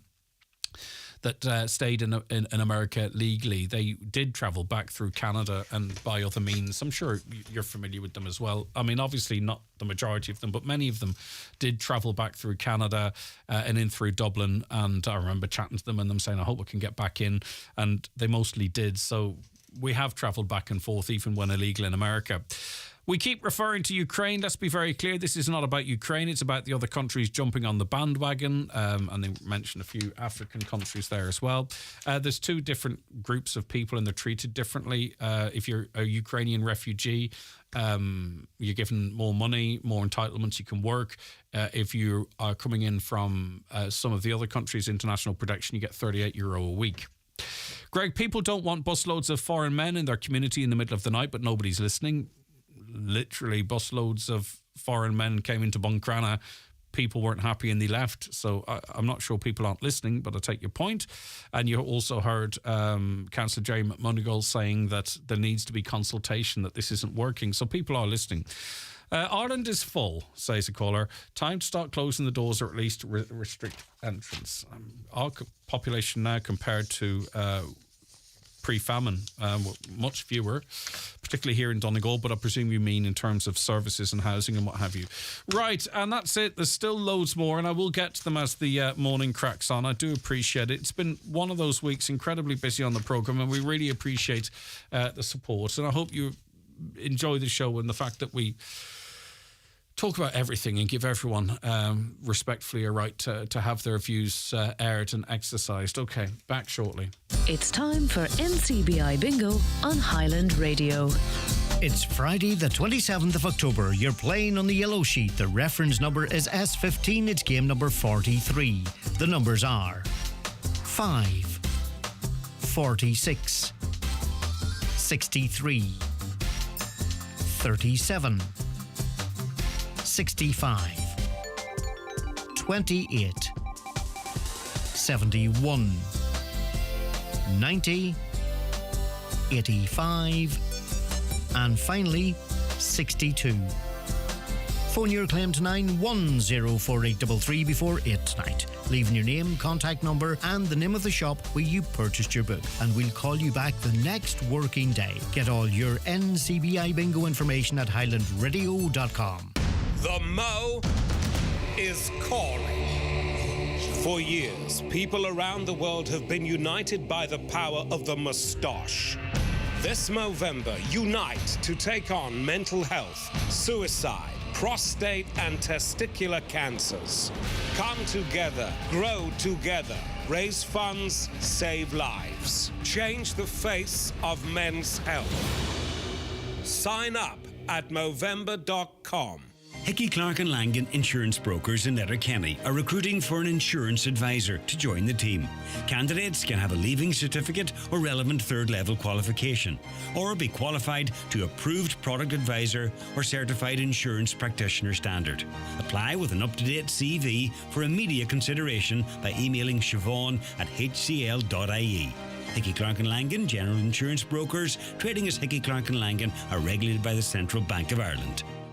Exciting news from Nissan at iMotors, introducing our special 2-for-1 offers for a limited time. Purchase any 2-for-1 Nissan, including the Duke Petrol and Hybrid, the Qashqai e-Power Hybrid and the X-Trail e-Power Hybrid, and receive a complimentary 2025 Nissan at no extra cost. It's a 2-for-1 deal you don't want to miss. Or you can choose a €2,000 bumper trade-in offer. Also 3.9% finance options or 0% finance for the Nissan Leaf, our eco-friendly electric vehicle. Don't miss out. Visit iMotors today in Letterkenny and Malin. Prepare for the merriest time of the year at Sister Sarah's Letterkenny. Plan your unforgettable Christmas party now with fantastic food and festive fun this December. Sister Sarah's are proud sponsors of today's show. Okay, you're very welcome back to the 9 till noon show. 086 60 25,000 is the WhatsApp and text number, or give us a call on 07491 25,000. Right, we have some exciting news coming up for you shortly as it relates to the return of a great feature leading up to December 25th, not wishing to give too much away, but I'm just going to read a couple of comments in the meantime. Good morning. The Ukrainians are doing that from the beginning. A holiday camp is what we are. The dogs on the street know it, but in what numbers? There's some anecdotal stuff there, but in what numbers is it actually happening, this people returning to Ukraine? That's a question, not a statement. Opinion polls have consistently found a large majority of citizens want migrant numbers reduced. These mass immigration supporting TDs, along with the media elite, are in the minority. I think there's one poll that actually a lot of people quote. I'm not sure there's been a large majority of, or I don't think there's been many opinion polls, but if there have, send them on to me actually, because I would be quite interested. Greg, the war that Israel is engaging with against the Palestinian people has been going on for a long time, and America and Britain have sat on their hands at the expense of children that are innocent to any conflict, but these people think it's more important to protect their political thinking to children's mental state. And whatever the motivation is, I just can't understand how there's an equivalence given to awful atrocities, and then the mass murder of Anya sent that to my WhatsApp, which is not much use, so I'll have to forward it on to the Highland one. All right, I'll tell you, I'm going to take a break here to clear the decks, and we're going to be back talking about Home for Christmas in just a couple of minutes. Watch the show live now on YouTube, Facebook, and at highlandradio.com. Looking for the perfect Christmas party venue? Join us at Sister Sarah's for a mouth-watering Christmas party menu. Now available to book on 91222238. Sister Sarah's, proud sponsors of today's show. Are you ready for unmissable magic? Are you ready for winter in Dublin? November's longer evenings when the city lights shine even brighter. Chock-a-block with festive fun in December. And unmissable live music and must-see events in January. That's 3 whole months of winter wonder just waiting for you. Get ready for the buzz of our bustling city streets. It's enchanting, unforgettable fun. Make your plans today at visitdublin.com. Winter in Dublin. It's magic. Brought to you by Folja Ireland.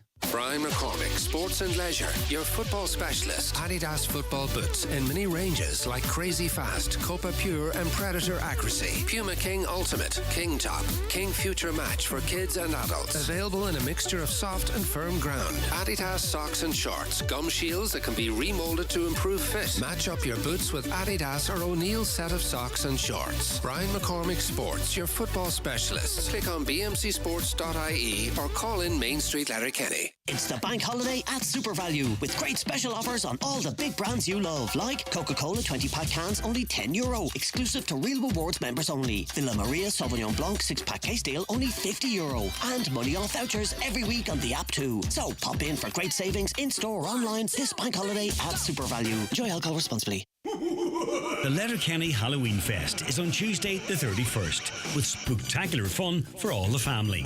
Dress up for the CDP's Fancy Dress competition and get on the trick-or-treat trail between 1 and 3. There's storytelling, a Halloween Fest parade down Main Street and so much more. All afternoon from 12:30. This Tuesday the 31st at the Letterkenny Halloween Fest. You dare not miss it. For more info, see Shop LK on Facebook. Okay, now we are all set.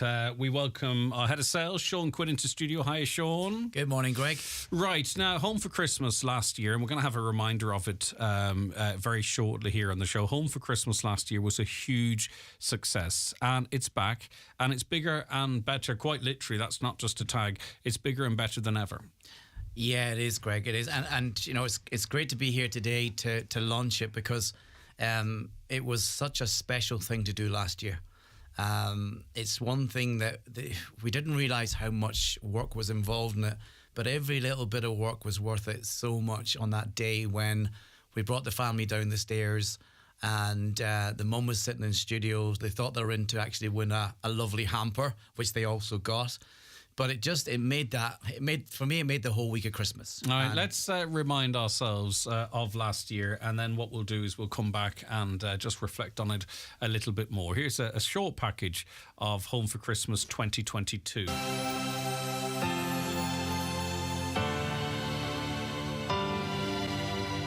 And how many are in your family? Just me and my brother. All right, okay. And where's your brother from? He lives in Sweden with his family over there. Right. He's over in Sweden. Yeah. All right. And how long's he been over there, Rose? So we're 6 years. Yeah. Right, okay. And is he coming back this year? No, fortunately. Right, okay. No. And when was the last time you saw him? Earlier in the year for the christening. Yeah. A christening? Yeah. Oh, Eden, their youngest daughter, was very be a year now in March, and this is Tor's birthday. He's 5 today, so this is just. Oh, that's all right. Don't worry about it. That's love, isn't it? Right. What's going on here? Oh my God. All right, we have our Home for Christmas competition. Does this come as a surprise to you, Rose? Oh, this is absolutely beautiful. And just watching that there, and people at home watching it, or wherever they are, the emotion on Rose's face, Sean, it was a beautiful thing. And they were actually a wonderful, wonderful family, and left us a beautiful gift as well, a lovely I don't know how you describe it. Lovely piece of wood. Yeah, it was. Yeah, I remember you were far more interested in that than talking to me afterwards. I know. I had chopping board stroke cheese board, and then looked at it. No, it's not. This is a piece of ox. He worked with a particular wood in the country that he's living with now. So that was at a scale. Now, and it was beautiful, and they stayed for a bit, and the joy on the mum's face was just unbelievable. And now it's bigger and better, and as you said, you're throwing it open worldwide. It is. It's officially from today now. We're opening nominations wherever you are in the world. We want to hear from you. Last year we did Europe. Today we're doing the world, and it's thanks to I've been very fortunate in persuading two very kind and considerate sponsors who will remain anonymous, who are helping us financially by their choice. By their choice. I would love to call their name, but they're happy to be in the background, which gives it even more merit. So today is an opportunity for, are you living abroad? Somewhere in the world, would you love to come home for Christmas? Would you like to nominate yourself? Or have you a family, or you have your family members living somewhere? It could be Australia, it could be America, it could be anywhere. Would you like them home for Christmas? If you do, we'd love to hear from you. And we'd love to hear why. Let's see the real reason of what would it mean to you if you're nominating yourself, or what would it mean to the family for you to come home this Christmas and spend it? And we saw the delight in the Bradley family last year, and the surprise from Rose, the mum. And I think that this year we just want to go bigger and better. And logistically, yeah, it's going to be difficult, but we'll do it, and we'll make sure that they land in Donegal, and they'll be here for Christmas. Yeah, and he's got them up to the airport, picked them up, drove them here and everything. Now, there's two ways of doing it, and we give equal measure to both. If you are here and you have loved ones that are away, or someone close to you away, or a family away, wherever they are, and they would love to come home and can come home, but they can't because, things are tight, not just here, but everywhere else, or for whatever reason. We want to hear from you as well. Or if by the on the other side, if you are listening to us, and we're going to put it across our socials as well, so hopefully we reach as many people as possible. And actually, by the way, we'd really, when we do that, invite you to share so that we can reach as many people as we can right across the world. So if you are out in Australia, the Cayman Islands, wherever it might be, you can also nominate yourself and tell us the reasons why. So we're doing it from the two approaches, so we cover as many people. Yep. So if you're here and you want to bring people home, and they can travel home and make it home, we want to hear from you and the reasons why. And conversely then, if you are the person who would love to come home, but for whatever reason that you can't, and we can hopefully logistically make it happen to you. Those are the two cohorts, Sean. And how do they get in contact with us? So we've made it. There's actually three ways you can do it, Greg. You can go onto highlandradio.com and you can click on the Home for Christmas, and there's actually a form that you'd fill in. So there'll be all the information and details and the reason why. Probably the easiest way of doing it, if the truth be told. It probably be the quickest way of doing it. But you can also you can email information to us as well. And I got a lot of emails last year, which and handwritten as well. I must explain that one. And they're nice too, because it's that personal written feeling of why you want to come home for Christmas or why you want the family. So you can email it to homeforchristmas@highlandradio.com. Or you can send a letter to Home for Christmas at Highland Radio, Mountaintop, Letterkenny, County Donegal. And we obviously have to have a closing date for this. And it's the 1st of December. So obviously we've got to logistically look and read and pick a winner, and then find how do we get them home within a short period, because we'd love somebody to be in Donegal for the week off. 22nd or 23rd of December is when we'd like them to be home. But we'll be announcing the winner. I think it's about the 4th of December. We'll actually be contacting the winners of the competition. So we got a huge influx last year. I think this could go mad this year because of, obviously, this is now global. So don't self-rule yourself out and go, oh, yeah, but, West Canada's too far away. We'll look after that, right? What we want you to do, if you're here and listening and you've got loved ones, a family, whatever it might be, far away, get on our website and click fill out the form there. Tell us your contact, their contact, and the reason they should come home. Or send that same information to us here at homeforchristmas@highlandradio.com. That's the email address, isn't it? Yep. Or if you want to write a letter, do, but include all the information, your contact details, their contact details, and the reason why they might want to come home. And again, just to appeal to people, and we'll cut this out and share it separately. And as I said, we want people to help us get the message out there.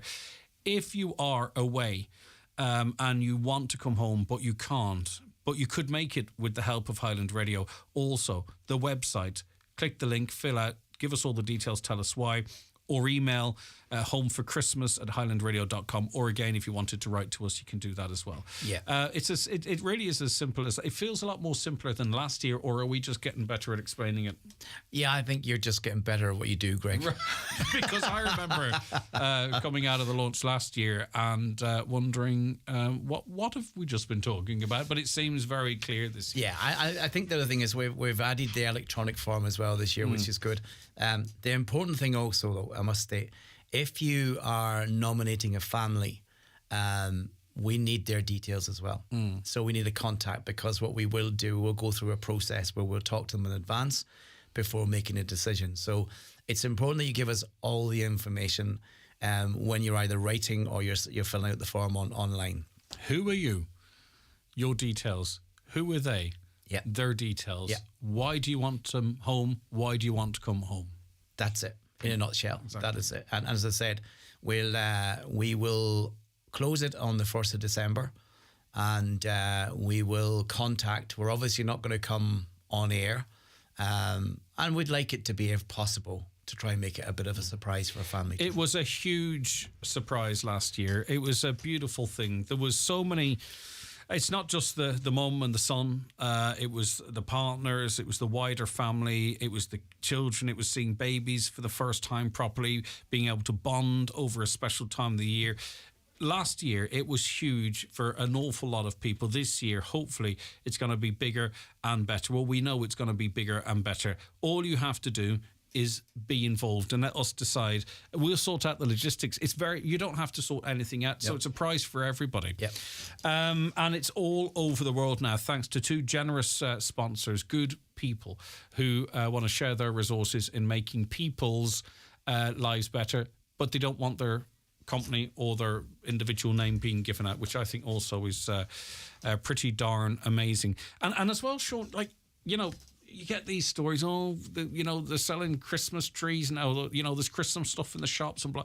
We're now at the period after Tuesday, we're in Christmas season. No one can cry about Christmas ads on the telly or on the radio. It's Christmas season, because in 3 weeks the lights are on and we're away. So we're right now launching this at the start of, even though some Scrooges don't like it, the start of the proper approach into Christmas. It is, and actually my Christmas started yesterday, because we were an outside broadcast which was full of Christmas, and it was amazing. I love Christmas. But yeah, next week it's full on Christmas. We'll start seeing decorations everywhere, shops, retail. There'll be Christmas trees going up. We might even put ours up early this year, Greg. You never know. No, I'd like us to do something different. It's just, I've been here unbelievably almost for 20 years. It just feels like the same thing every year. Oh, we got an extra tree last year there, in fairness. Yeah, okay. We added to that, but we'll have to come up with something this year where we'll maybe a challenge. LED lights. I like flashing things. Do you? Nothing of my own.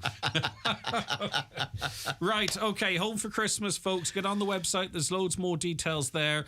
And we'll give you reminders over the course of November as well. We want to catch as many people as possible and make someone's dreams come true. There's not often we can get involved in something, Sean, that is genuinely sort of, life-changing. It doesn't really feel like an overstatement, but you know what I mean? To give someone a Christmas they didn't think they could have and just leave them with memories for the rest of their lives. I couldn't say it any better, Greg. The one thing you said there, which is really important, if they see information on our Facebook page, please share it. Share it on Instagram. Because that will get the message further wide. We're on our website, we'll be videos, we'll do everything we can, but it's important that our listeners help us to get the message out there globally to tell people we want to bring them home. Right, okay. Do you believe in ghosts, Sean? Not really, no. But I'm scared of them. Would you cut down a fairy tree? No. Well, what do you mean? I thought you didn't believe in ghosts. But just in case I wouldn't know. Well, then you do believe. You're edging the bets. You do believe. See, this is the thing. I don't like horror People films. go, no, I don't believe in ghosts. Then they wouldn't do anything that might, engage them. Yeah, this time of year, people love watching horror movies and different things. I hate horror movies. The problem with horror movies, and I'm sure we'll talk about this more with Michael and Fanula later, is most of them are crap. Because they're easily made, and it's very hard to find a good one. I normally sit behind the couch if it's on. Not my gig. I think that's probably too much wine. You're probably right. He's fallen off the couch again. Halloween every Friday. Sean, thank you very much indeed. Just to recap, go on and you'll see the online form, Home for Christmas. Email all the deets we've been talking about here, homeforchristmas@highlandradio.com. And the deadline's the start of December. Get on it right now, but don't panic yourself either. You've got a month, but the sooner the better. Okay, we'll be back with more on the 9 till noon show after a short break. Make your Christmas party unforgettable at Sister Sarah's this December. Book now for the best Christmas party in town. See Facebook for menu and dates. Sister Sarah's are proud sponsors of today's show. There's only one thing as good as a TUI holiday, and that's looking forward to one. So get next summer sorted and secure your TUI holiday today. Choose beach, lakes and cruise breaks across a wide range of destinations, including Mexico direct from Dublin, plus all your favourites like holiday villages, Splash World resorts and our own TUI Blue hotels. Secure now with thousands of free child places and a low booking deposit of €25 per person. That's next summer's holiday sorted. TUI. Live happy. T's and C's apply.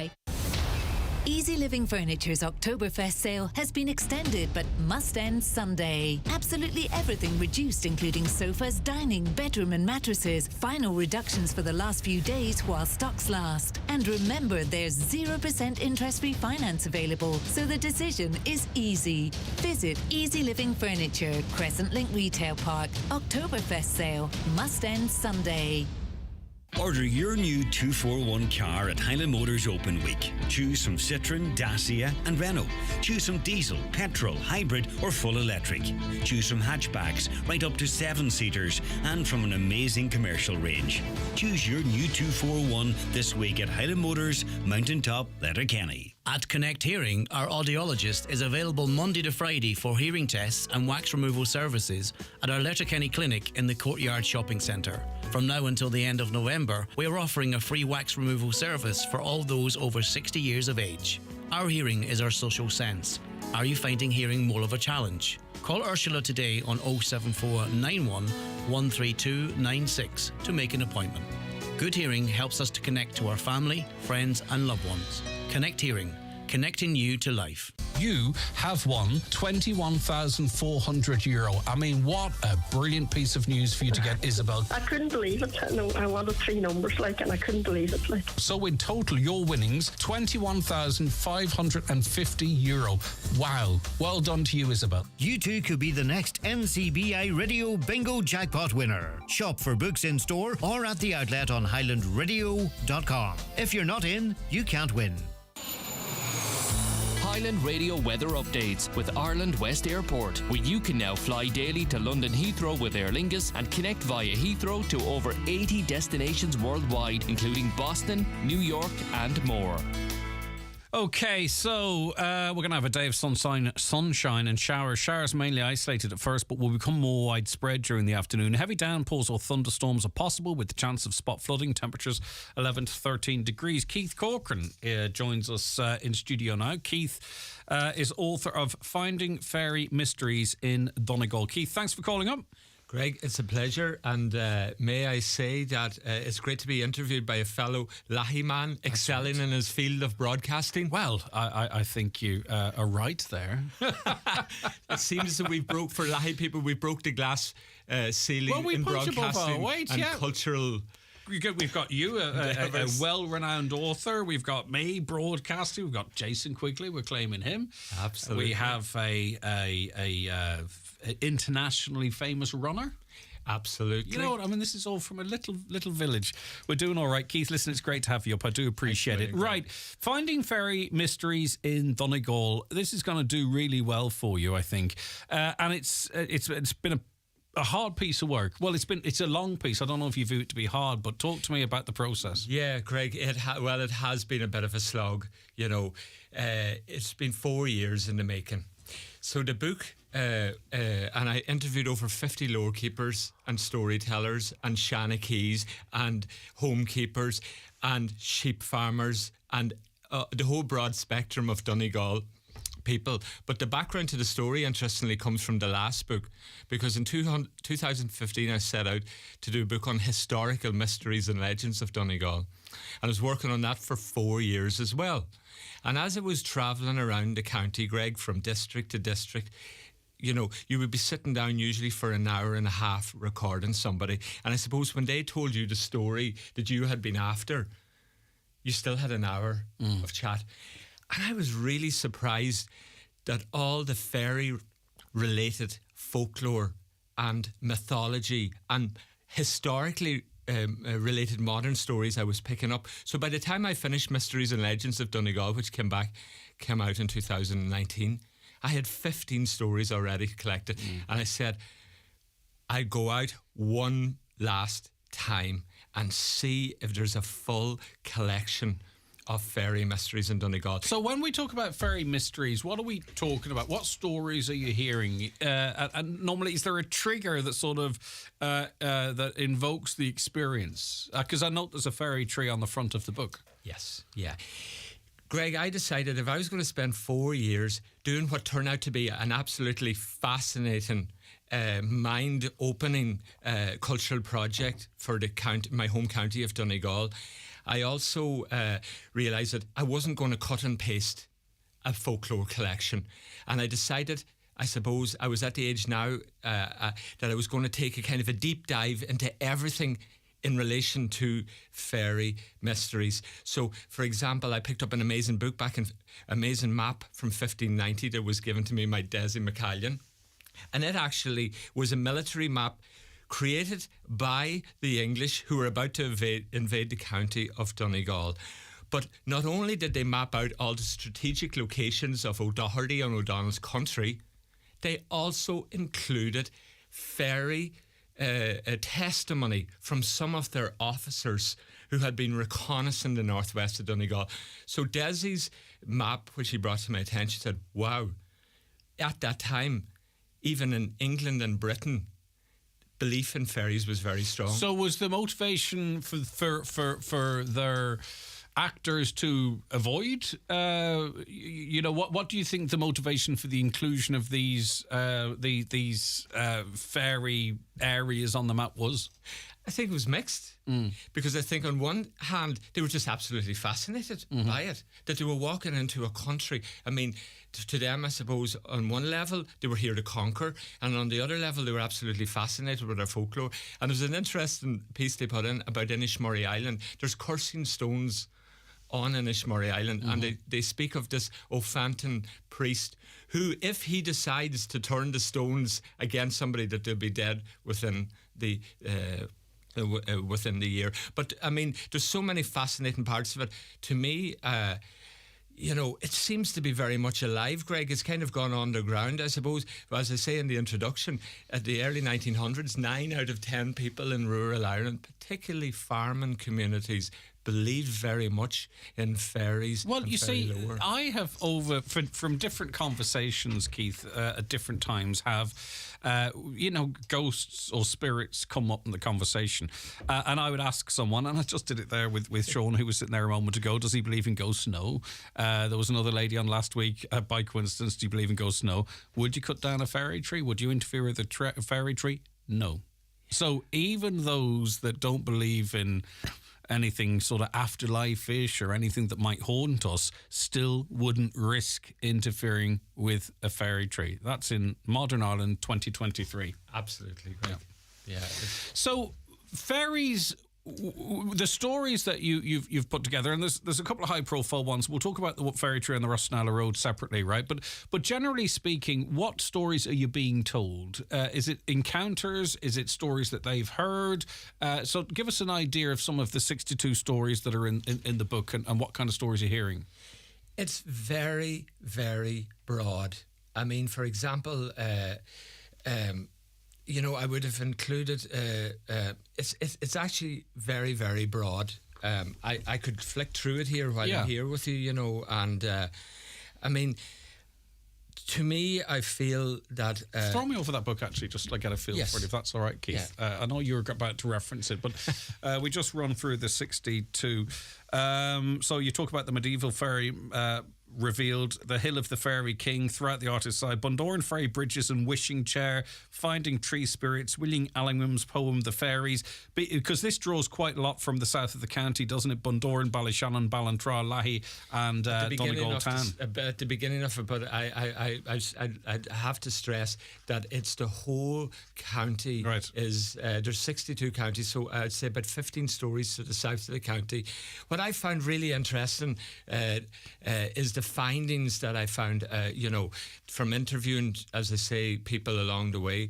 One of the most interesting, striking stories was about a holy well down on the Slieve League Peninsula called Tubber Knappastune. Mm-hmm. And Knappastune, turns out, was a fairy king from the area. Yes. And a lot of these wells, you see, we've such an ancient mythology and history, and Donegal being such a traditional county and a rural county, a lot of this ancient mythology was preserved. But I was fascinated. I went to visit Tubber Knappastune, and it struck me then, the penny dropped, that we're talking about a faith, an elder faith that preceded Christianity. So when Christianity came along, every district had sacred wells who were attributed to fairy kings and queens in that area. And then Christianity came along, and rather than destroy that came before it, there was this really interesting compromise. They put a layer of Christian meaning on these, so they realised they weren't going to get people not to go to these places. So they named them after Christian saints. Mm-hmm. St. Bridget's Well, St. Columbkille's Well, St. Patrick's Well. And I find that really, really fascinating, because as part of this, I interviewed a druid, Sean O'Geehan, who also happens to be head gardener of Glenveigh. And he really brought to light the theme. I think fairies are very much connected with nature. A connection with nature. You often hear in these stories that I collected that, to interfere with nature or some of our last wild spaces, or interfere with these wild fairy trees growing in trees. The other thing is, a father, Frank McHugh, who passed away recently, he was from originally the Glenswilly area. He wrote he saved an enchanting story from the Glenswilly area called King Chimpin, who is the king of the fairies in Glenswilly. And it's a very interesting moral story. And he actually says there's a very similar moral story in the Old Testament, in the Bible. But one other person I'd love to mention too, from the Ards Peninsula, and sadly he passed away only a year ago, was Ben McFadden.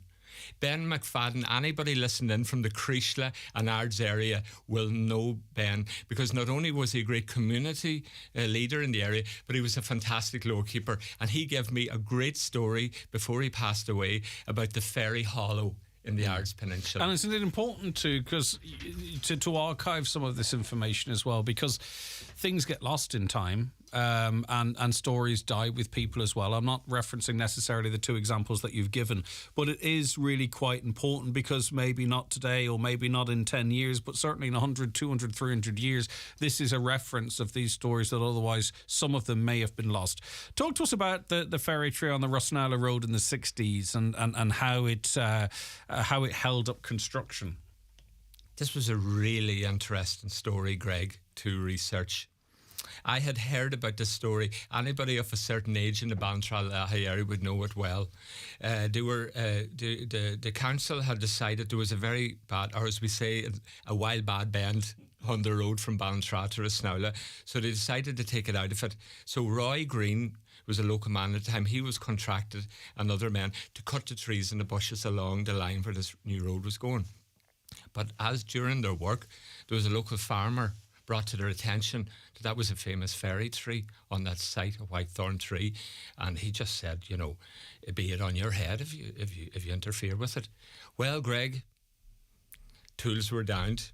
The county council workers refused. Everybody refused, and to interfere or go. So basically, work was stopped on that road. It was a standoff. It was a standoff. Yeah. Now, this is where it gets interesting.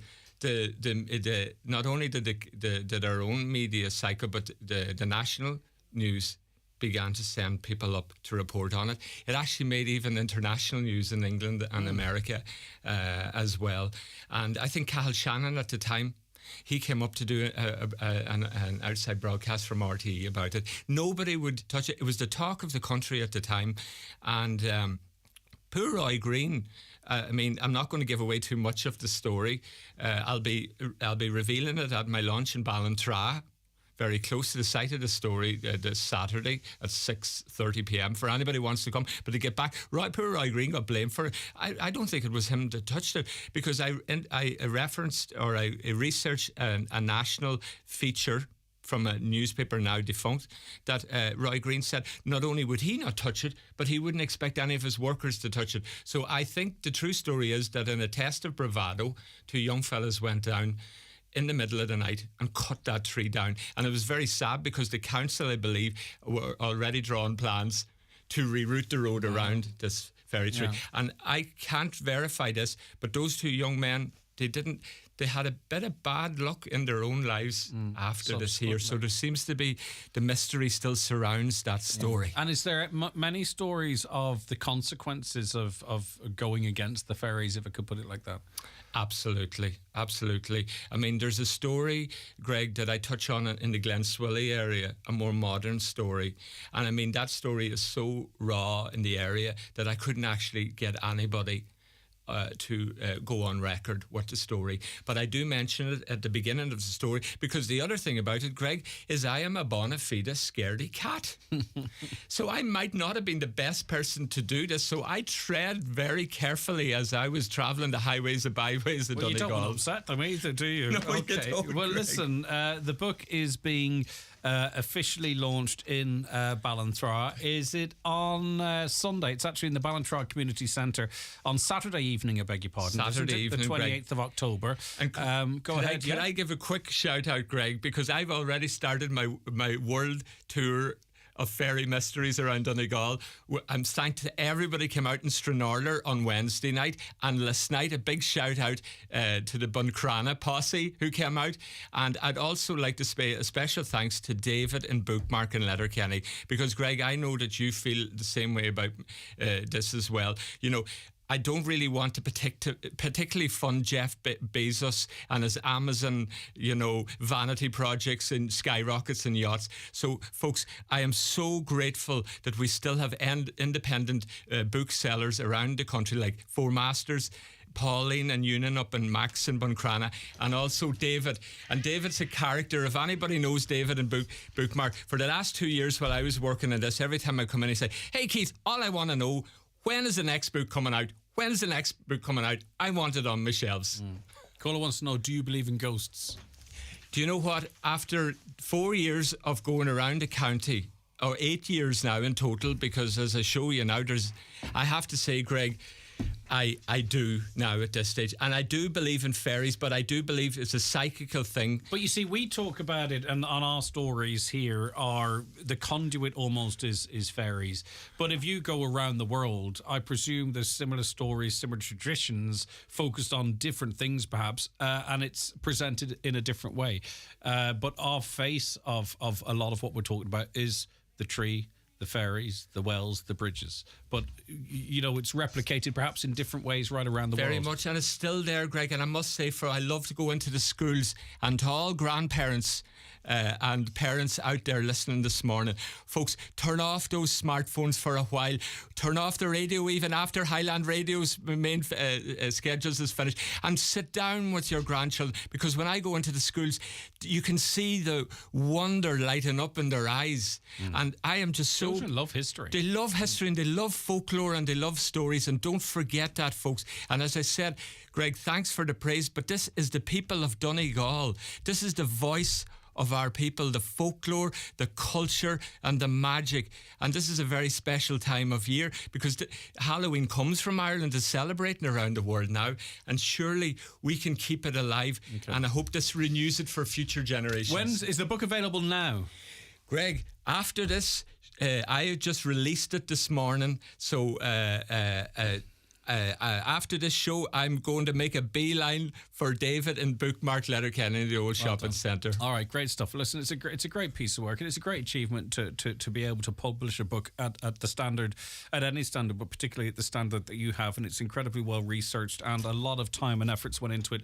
Keith Corcoran, author of the Finding Fairy Mysteries in Donegal. Thank you so much for joining us. Really appreciate it. Get ready for the most wonderful time of the year at Sister Sarah's Letterkenny. Secure your preferred party night now with fantastic food and a festive atmosphere throughout December. Sister Sarah's, proud sponsors of today's show. At AXA, we know running a home can run up your costs too. That's why you can save up to 30% on our home insurance. Get a quote today. Together, we've got this. AXA. Know you can. Policy terms and conditions apply. Minimum premium is €160. A 30% discount is available after 3 consecutive years claims free, 15% after 2 consecutive years, and 10% after 1 year claims free. AXA Insurance DAC is regulated by the Central Bank of Ireland. The Letterkenny Halloween Fest is on Tuesday the 31st with spectacular fun for all the family. Dress up for the CDP's Fancy Dress competition and get on the trick-or-treat trail between 1 and 3. There's storytelling, a Halloween Fest parade down Main Street and so much more, all afternoon from 12:30. This Tuesday the 31st at the Letterkenny Halloween Fest. You dare not miss it. For more info, see Shop LK on Facebook.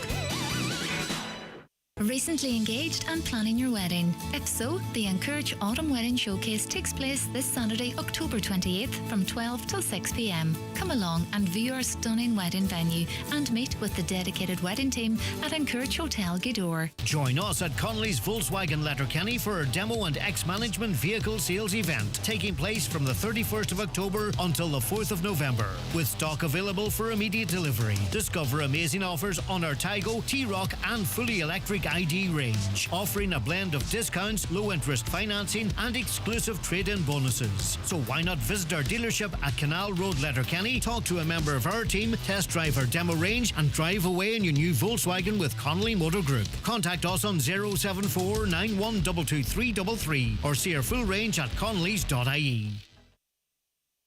Okay, you're very welcome back to the 9 till noon show. Coming up after 11, we have Michael and Fionnuala in with That's Entertainment. Thanks again to Keith, and I just want to mention, considering he took the time to come up here, the Halloween book launch, Finding Fairy Mysteries in Donegal, Close Encounters with the Wee Folk by Keith Corcoran. It's in the community centre in Ballantrae. That's between Donegal Town and Ballyshannon.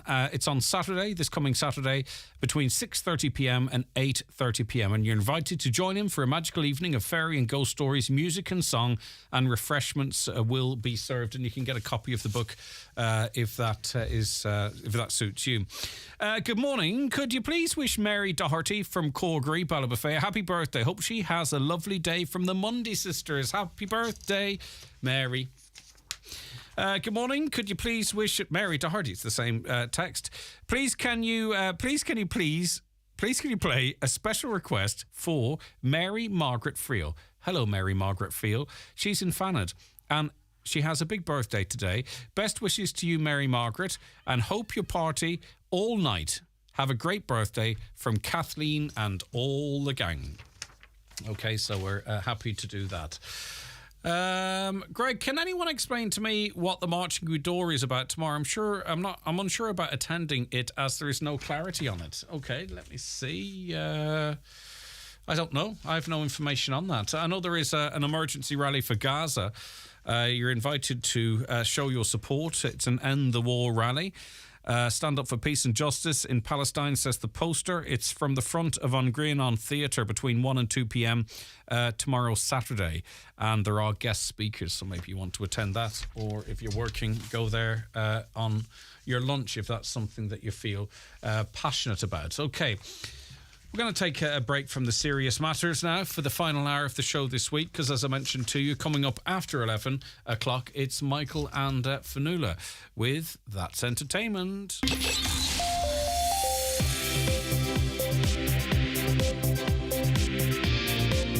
With all the stories that matter across the Northwest, it's Greg Hughes on the 9 to Noon show on Highland Radio. And if you're wondering why the bus isn't there at 11 whilst I'm doing the news, fear not. We're about 30 seconds early. Okay. It is time for a news update at 11 o'clock, and it's back over to Donna Marie Doherty. Thanks, Greg. Good morning. The Glanties Municipal District are currently in their statutory budget 2024 meeting this morning. The budget has been proposed and seconded. However, it was opposed by Councillor Michael Collum McGilla Asbog. He believes a strong stance needs to be made on the lack of housing being built. Bookselling Ireland says the expansion of the free school book scheme will have a devastating effect on its members. 2 bookshops in Donegal are set to close their doors on Monday, citing the book scheme and rising costs as the reason why. The government announced the move as part of their budget earlier this month. The free school book scheme is set to be expanded to secondary schools to include first, second and third year students on from next year. Gardaí in Burnfoot attended the scene of a 3-car collision in Glebe Fawn last night. It happened at around 10 o'clock. 2 male drivers received assistance by paramedics at the scene. The Gardaí say investigations are ongoing at this time. Bank of Ireland's increasing rates on variable mortgages by 0.25%. The bank says it's the first time it has raised the variable rates since the ECB started raising rates in July 2022. For existing customers, the change will take effect from the 8th of December. For new or existing customers choosing a variable rate, the change takes effect from today. Fixed and tracker mortgage customers are not affected by the change. And finally, in the past 24 hours, Israeli forces say they've conducted targeted raids in the central area of the Gaza Strip, hitting dozens of Hamas targets. Meanwhile, a United Nations official says Gaza is being strangled by Israel's refusal to allow more aid into the territory.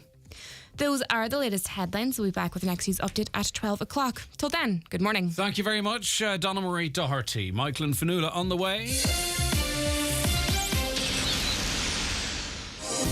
At Centra, shop smart and feel spooky for the long weekend with great offers. Like Centra Halloween Barn Brack 500 gram, half price now $1.65. Haribo Trick or Treat, Star Mix Multi-Pack, Cadbury Freddo and Fudge Family Treat Size, €2 each. Shop smart, feel good. Centra, live every day.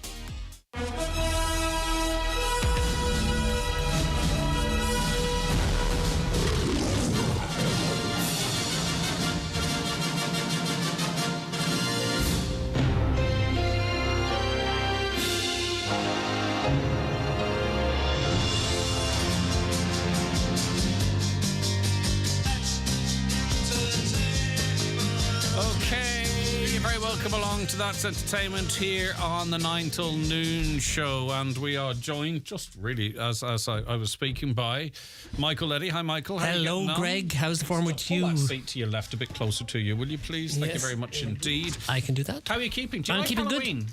I do like Halloween. Do you watch a lot of horror movies? I do. Most years, last few years I've watched a lot. This year now I've only managed 2 this week, Halloween 4 and Halloween 5. Where are they in the whole gambit of Halloween? They are done in the late 80s, early 90s. They're like a trilogy. 4, 5 and 6 are their own sort of timeline that was rebooted or obliterated by the revamp in 98 and the revamp in 2007 and the one in 2018, which we'll be talking about later because it's on this weekend. Yeah. So it's a separate little trilogy which I had never seen, although I do love the Halloween movies. I think they're good fun. These are not the best. These No. 2 are not the best, but they're on Sky if anybody wants to track them down. They're Okay. you can on demand, you know, the on demand thing where you can pick them. Well, listen, a lot of people will be looking for recommendations because I'll talk to you about it a little bit. Of course, yeah. But because, you know, Tis I the think season. horror films of all genres there's more crap in that genre than there is, I think, in any other genre. Comedy, maybe. And as you've said before, but recommendations. Oh, yeah, sorry, yeah. Stall, you're never this eager. As you've said before as well. Can I just please say this?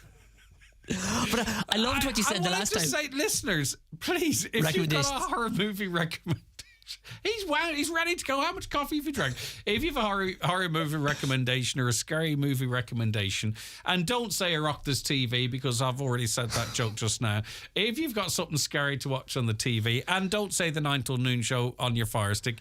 If you've got something scary to watch on TV, 086 60 25,000. Right, you're wound I'm releasing you. Go ahead. No, as you have said before, it's a genre critics don't always embrace. So it is the general. There's so much rubbish. Oh yeah, but it is a genre the general public, like, it's people will tell you what scared them and what freaked them out, and you're absolutely right. I mean, Blair Witch Project is a good example. I mean, that was one that, you know, creeped me out when I seen it in the cinema.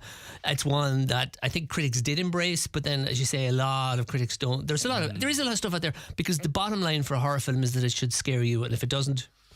The Blair Witch Project was the first sort of viral film. The first film, well, maybe not the first, but certainly one of the first films that was a huge success, because, you know, people were talking about it on the internet. It was promoted on the internet and so on and so forth. Right, okay. Fionnuala, you all right there? I just broke my chair. You've broke the mic, you've broke the chair. You did not. I think I might have my favourite chair. I think that one might have already been a bit... Ooh. Oh my gosh.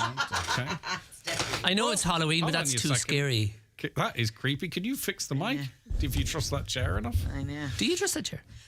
I'm in it now anyway, so we'll see what happens. The mic's still not perfect, but Fionnuala, you're very welcome to studio. Thank you very much for joining us. I'll pull that down while you do that. You have to that's it. Perfect now. Now, I know you haven't been in here for a couple of weeks, but that's no excuse not to know how a microphone works. I know, I forgot. Do you like horror movies? You don't like horror movies. We know that. No. We've had the Final Destination anecdote a million times. I know. This is the worst television time for me. Everything. Now, I did watch one, but it was 12s, and it was enough for me. Was it the Addams Family? No, it was the new Haunted Mansion on Disney. You know, they redid it, the one that was done in the past with... Can't even think of it. Here we go. Good to have you back. I know. Oh, I'm getting worse now. Well, Eddie Murphy. Eddie Murphy was in it. And they redid it, and actually it's got an amazing cast in it. And it's not bad, but it's 12s. And I was like going, yeah, actually this is a bit scary for me. Yeah. So I'm like, yeah, I can't go any higher, because I looked at the fall of the house. You can't go higher than 12s? No. Final Destination is 15. So your emotional resilience to horror is that of an 11-year-old. Well, to be honest, I feel you're probably being hard on 11-year-olds, because it's probably 9 and 10-year-olds. There's probably 9 and 10-year-olds that are watching under 12s. But yeah, that's as top as I get. Yeah, no, I can't do any more than that. I saw that fall of the House of Usher, and I was like, oh my God, the cast is amazing. And then I went in and it said gore, horror, and I went back out again. Yeah. Did you finish that in the end? No, I couldn't. I just no. I won't bother. I won't bother. Like, it's not working for me. Yeah, okay. Wasn't scary enough for me. No, I was just wondering if you'd changed your position since last week, but you haven't. Okay, right. We want your horror stories, your horror films. 086 60 25,000. On Disney, Colleen Rooney, The Real Wagatha Story, is available right now. I don't think it's across everybody's radar, let's use that phrase, because Disney aren't fantastic at promoting things, and I don't know how many subscribers Disney have in this country. But this is a big one, isn't it, for anyone who followed that Wagatha story and the trial? Well, I just went full football.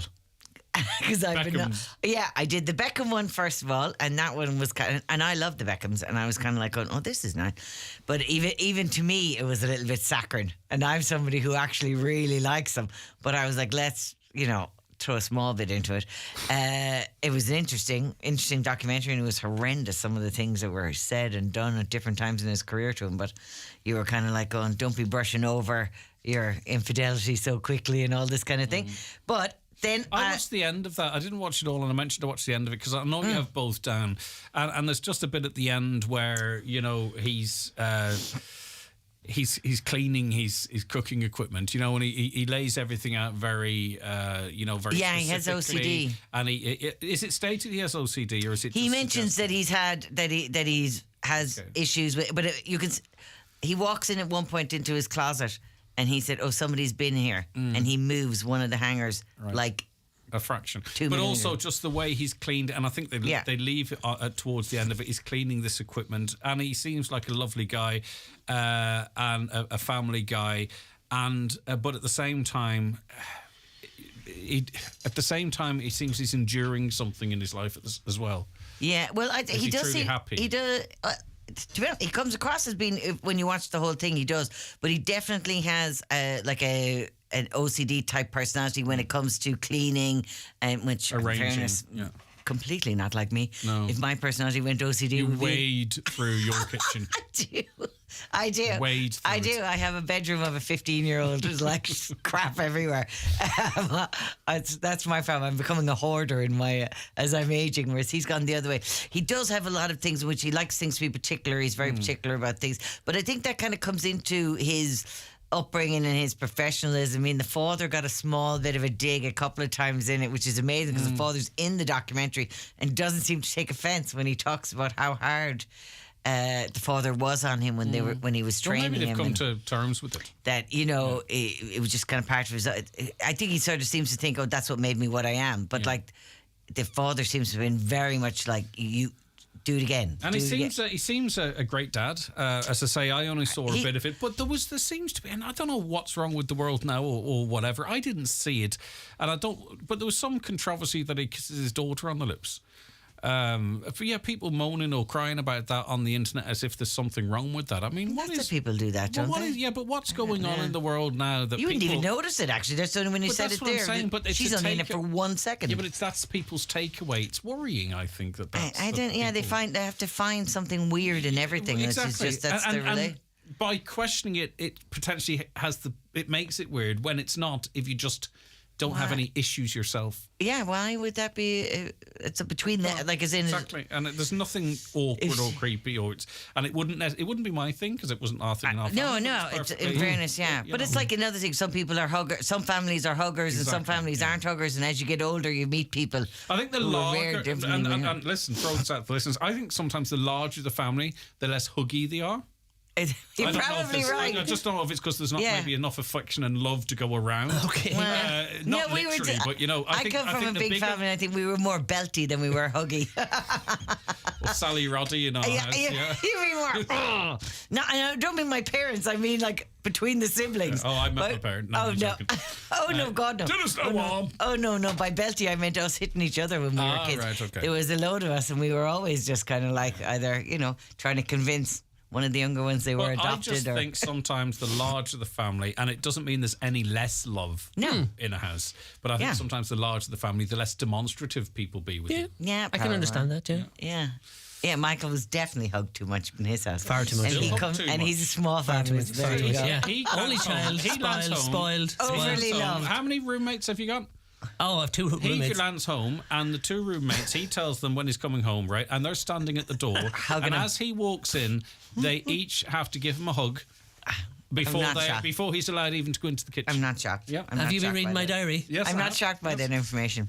But anyways, I like the Beckham thing was good, only it was a little bit... It was a little bit too hero worshipy, and it didn't really give you any kind of a... What was your impression of Victoria? I actually really respect and admire them because I think they worked hard for what they have and they've put a goal in mind and they've achieved it. But she's very on. You just always feel like that she sat down and she's worked out exactly what she's going to say, and even when she pauses, it feels like as in that she's. That they're practiced. That's what kind of thing. And they've structured this. Yeah. They've given some away, but they've got a lot of control. Oh, And they listen, have. Yeah, what they've given had away so is much minimal. control. Why would they all of a sudden relinquish this control for a documentary? It doesn't make any sense. Well, it's their documentary. Yeah. And the thing about the Wagatha story is it's just very similar. It's definitely done with, she's great. She definitely had a lot of control over it. If anybody watched Channel 4 did kind of like a drama-mentary or whatever they call them of the actual trial and that kind of thing, and it was a little bit more in depth. But this is very much her as she feels she needs to get her story across. I don't understand why. For 2 years we read nothing but this in the papers.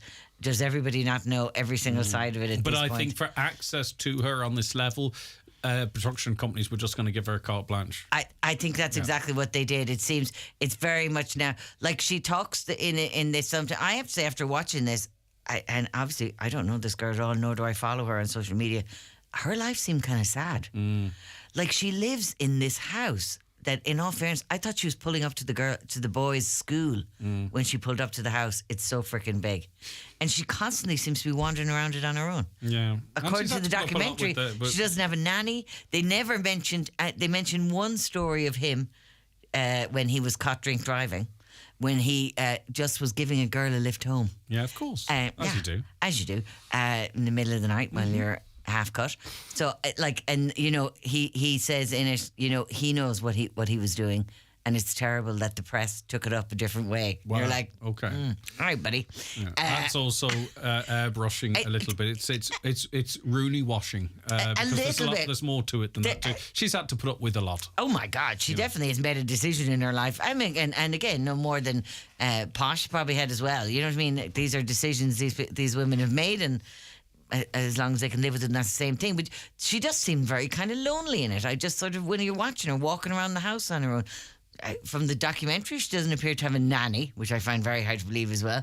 She pulls up in the first 2 minutes. She pulls up outside where her gym is, and as she's pulling up, she's talking about the paparazzi, are always, this is where they always pat me, and there's one lone guy standing there, and it's nearly like as if she pulled up in front of him just to make sure that he saw her. And she goes, oh yeah, I know, he and his brother, and you're like, that's like one guy. What are you like? You just kind of get that feeling of it. I don't know. I find it kind of sad. And then the whole story of... It's interesting how her mind works in the sense that she went down this rabbit hole with this. She got it into her head that somebody was selling stories or at least releasing private stories. But I know who this is now. I know who you're on. Welcome. Welcome to 2019, 2020, 2021, 2022. This was years ago. The trial was only this year. But I remember this thing happening. She figured out one of her friends was... Vardy, I remember this. Vardy, yeah. And then Vardy sued her and... lost the house because it was crazy. Yeah. She got creamed. So what would you give the Beckhams out of 10? Because we're going to move on. The Beckhams out of 10, if you want to sit down and watch something, if you like looking at the football and you're kind of a fan of them, you're going to love this. And you're going to give it like an 8. If you've any kind of a thing for them, it's going to kind of turn you down a small bit because it's very, definitely the guy that did it loves them. You'd know I think it's even their own production company when I delve down a bit further that actually made it. It's very much kind of the Harry Meghan type of thing. Everything's beautiful and we're all great and everybody else is real meanies. That's the way I couldn't get past the first one in that one. But this and the Colin Rooney thing then is more just an insight into her life is kind of, I thought, more interesting than the actual whack at the story. Colleen probably thought, right, I have control over this. And by the sounds of it, maybe the production company gave her enough rope because it's probably not going to be quite as a fantastic a story she might think it was going to be because of the things you've been discussing, that it kind of exposes that maybe it's kind of a bit of an isolated, lonely, to be honest, you really felt that with it. It's like, but it's an interesting it's an interesting insight into somebody's life who I think people would assume their life is awesome. Okay. You know the way? And it's an interesting one. But again, like if you like that kind of thing, they're gonna love the reality of her lifestyle. And you probably give it like a 7 or an 8 as well. It's definitely watchable. Stay with us because Michael's going to be reviewing or previewing something after this. The county's #1 talk show, the 9 till noon show on Highland Radio. At Sister Sarah's Gastropub Letterkenny, let us look after your Christmas party needs this December with excellent food and entertainment in Letterkenny's premier venue, 91222238. Sister Sarah's, proud sponsors of today's show. Could the department put a GPS tracker on your slurry spreader? For more in your Farmer's Journal, here's Paul Mooney. We reveal why officials are considering tracking farmers' movements. Major farm payments for over 100,000 farmers. We have the latest on falling ration prices and a new feed database. Why almost 1,500 beef farmers were removed from SCEP. All you need to know about new quad safety rules. And the most tax-efficient way to transfer your farm. All inside this week's Irish Farmer's Journal, on sale now. Tinny's Toys, Ireland's largest farm toy superstore, isn't just about farm toys. We've loads of fun outdoor toys for kids, such as electric scooters, crazy carts, electric quads, jeeps, tractors, and so much more. Hassle-free parking at the door with no traffic jams. Our Christmas club is now open too, and a wee deposit secures your item. Tinny's Toys, Leck Road, Letterkenny, or online at tinnystoys.com. Lay down. Hi, Kate Appleby here. Just wanted to let you all know my exciting new autumn shoe collection is available nationwide in all good shoe stores. KateAppleby.com. Hope you enjoy my shoes. Crawford Tiles and more Castlefin. Now stocking Chronospan high quality laminate flooring. AC4 rated with a 20-year guarantee. 8mm $9.99 to $10.99 a square yard. 10mm $12.50 a square yard. 12mm $14.99 a square yard. High gloss $16.99 a square yard. In stock and ready to go. That's Crawford Tiles Castlefin 914342. Go full Lidl and watch the savings come alive. Find wickedly good prices on Carlsberg 18 bottle packs worth €15, now $12.29. And sink your sweet tooth into our Mr. Choc range, like caramel chocolate bars from $1.19. Go on, have a Halloween without compromise. Go full Lidl today. Get the facts be Drinkaware, visit drinkaware.ie. Hyundai's big offers continue at Hyundai dealerships nationwide. Test drive the 2024 Hyundai range, including the all-new Kona, Ireland's best-selling car, the Tucson, and winners of World Car of the Year, the Ioniq 5 and the Ioniq 6. Avail of the big selection of offers when you book your Hyundai 241 model. Hyundai, a class apart. Your local dealer is Divers Hyundai, Canal Road, Letterkenny. Call 9122 600. Highland Radio time checks with Expressway. Travel Route 32 from Letterkenny to Dublin when you book online and travel for less. Expressway, bringing you the time at... Okay, the time is 20 minutes past 11. You're very welcome back to the 9 till noon show. It's That's Entertainment, and Michael and Fionnuala have reunited. Michael, what are you previewing for us or reviewing for us? Will we go with the Halloween thing, which we started chatting about? Halloween. So, right. Fionnuala now will put her fingers in. I've watched all of them up as far as... The new ones? No. Okay, so these on TG Cahir tomorrow night, you can watch the most recent reboot. There was a new trilogy. David Gordon Green is the guy who did the 3 latest films. Jamie Lee Curtis came back. And so what you have is they completely rebooted the franchise and ignored all the sequels. And with this film, it's a direct sequel to the movie from 1978. Okay? So if like me, you happen to have missed a lot of ones in the middle, it doesn't matter. This film is brilliant. Okay, if you like the genre and you like the original, I think it's a worthy successor to what they originally did, and it's a very smart, very modern take on the horror genre. The horror genre, the Halloween movies traditionally have a woman fleeing for her life while some mad slasher is after her. That's also true of the Friday the 13th and Freddy Krueger and all those ones. And life in general. Very well, very good. So what David Gordon Green did with this one is he kind of flipped that around a wee bit, and we catch up with the Jamie Lee Curtis character 40 years later, but she's it's a bit like Linda Hamilton and the transition of her over the Terminator movies. She's not a damsel in distress anymore, and that's all I'm going to say. So that first movie, which is on tomorrow night, I would highly recommend it. I think it's a really smart horror movie. Did you not poo one from a great height on the third one, no? On the second one. Oh, the second Good memory. The second one, I could see... What I will say about this guy is, with his new trilogy, he didn't just set out to make the same movie 3 times over. So fair play to him. I thought the third one was also very good, and he really, really messed around with what it's all about. I think in the second one, I may need to go back. In light of what he did with the third film, I may need to reevaluate the second one. And it was a trilogy. It was very definitely a trilogy, a new trilogy. And I absolutely give the trilogy a thumbs up. The second one didn't work for me, but having seen the third one, I get what he was doing and how he and I read a couple of interviews with him in SFX. He didn't just want to remake Halloween 3 times. He wanted to bring something. If I remember, your criticism of it was that it wasn't a horror film, that it was an emotional sort of... Yeah, the second one, again, we can talk about it a bit more. The second one is kind of, it takes out all the characters that we know from the franchise, and it focuses on a sort of a mob thing, and it becomes this mob in the town, and it looks at the evil of the mob, and that's a different film to me. And I get what he was doing because of where he takes the franchise in the third film.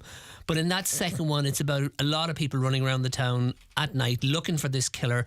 And if I remember correctly from seeing it in the cinema a couple of years back, you don't see Michael Myers at all. You hardly see Jamie Lee Curtis at all. And it's a definite choice the director was making, and he did what he did, and then he brought it all home in the third one. But the first one, the first of the new ones, which is again on tomorrow night, it's not like that. It picks up the story. I think whatever about the sequels, everybody has seen that first one. Maybe not Fionnuala. No, you have, yeah. And it's a great film. And although I also think the second one is a great film, he's chosen with this trilogy to cut it off at the end of the first one, ignore what happened in the second one, and pick up the story 40 years later. And I think for tomorrow night, if you're going to look for something for Halloween and you either A, haven't seen this, or B, you want to revisit it, I would highly recommend it. Halloween H2O is probably one of the best in all of them. Yeah, that's the next stage of where like I'm watching 4, 5 and 6, and yeah, you're right. Then in '98 they rebooted it and they brought her back, and that's like a different timeline again or whatever like that. So, and there was 2 of those. So those 2 work as their own little mini franchise. Yeah. And then Rob Zombie did it in 2007. Hold on a second. Rob Zombie. Zombie. That's his name. And he made a horror film. Yes. Okay. He made loads of them, and he's a musician too. Right. Okay. It's possible that's not his real name. It could be his stage name. Right. T.G. Cahir, go ahead. No, I didn't. I think with trilogies, the problem with trilogies I always have in movies is the gap. You rarely find the middle one in a trilogy is any good. As in, when like you're it's in a bridge, is it? Like, well, it's always about bringing the story forward more than anything else. I mean, even if you think even something like as classic as like Lord of the Rings or any of those kind of things, something even as big as the middle one, you're kind of like, oh God. Yeah. And it's not until you kind of get to the end. I always think it's a weird thing for movie people to decide to do trilogies when there's 2 years or a year in between the movie's coming out, and it just doesn't on that subject for you, Fionnuala, I don't know if it's not a trilogy, but of course you're a big fan of the Mission Impossible movies. Did you see the news this week that they're pushing back the second part of the latest one? Partly because of the strikes, obviously. Partly because the box office response to this one wasn't quite what they expected. Good film, though. The only thing I thought it was very good in the Mission Impossible genre. The problem is I watched a lot of them, right? And it depends who's directing them, the style of the film, and they're all very different films. The Tom Cruise looks like he's on his way out in the most recent one.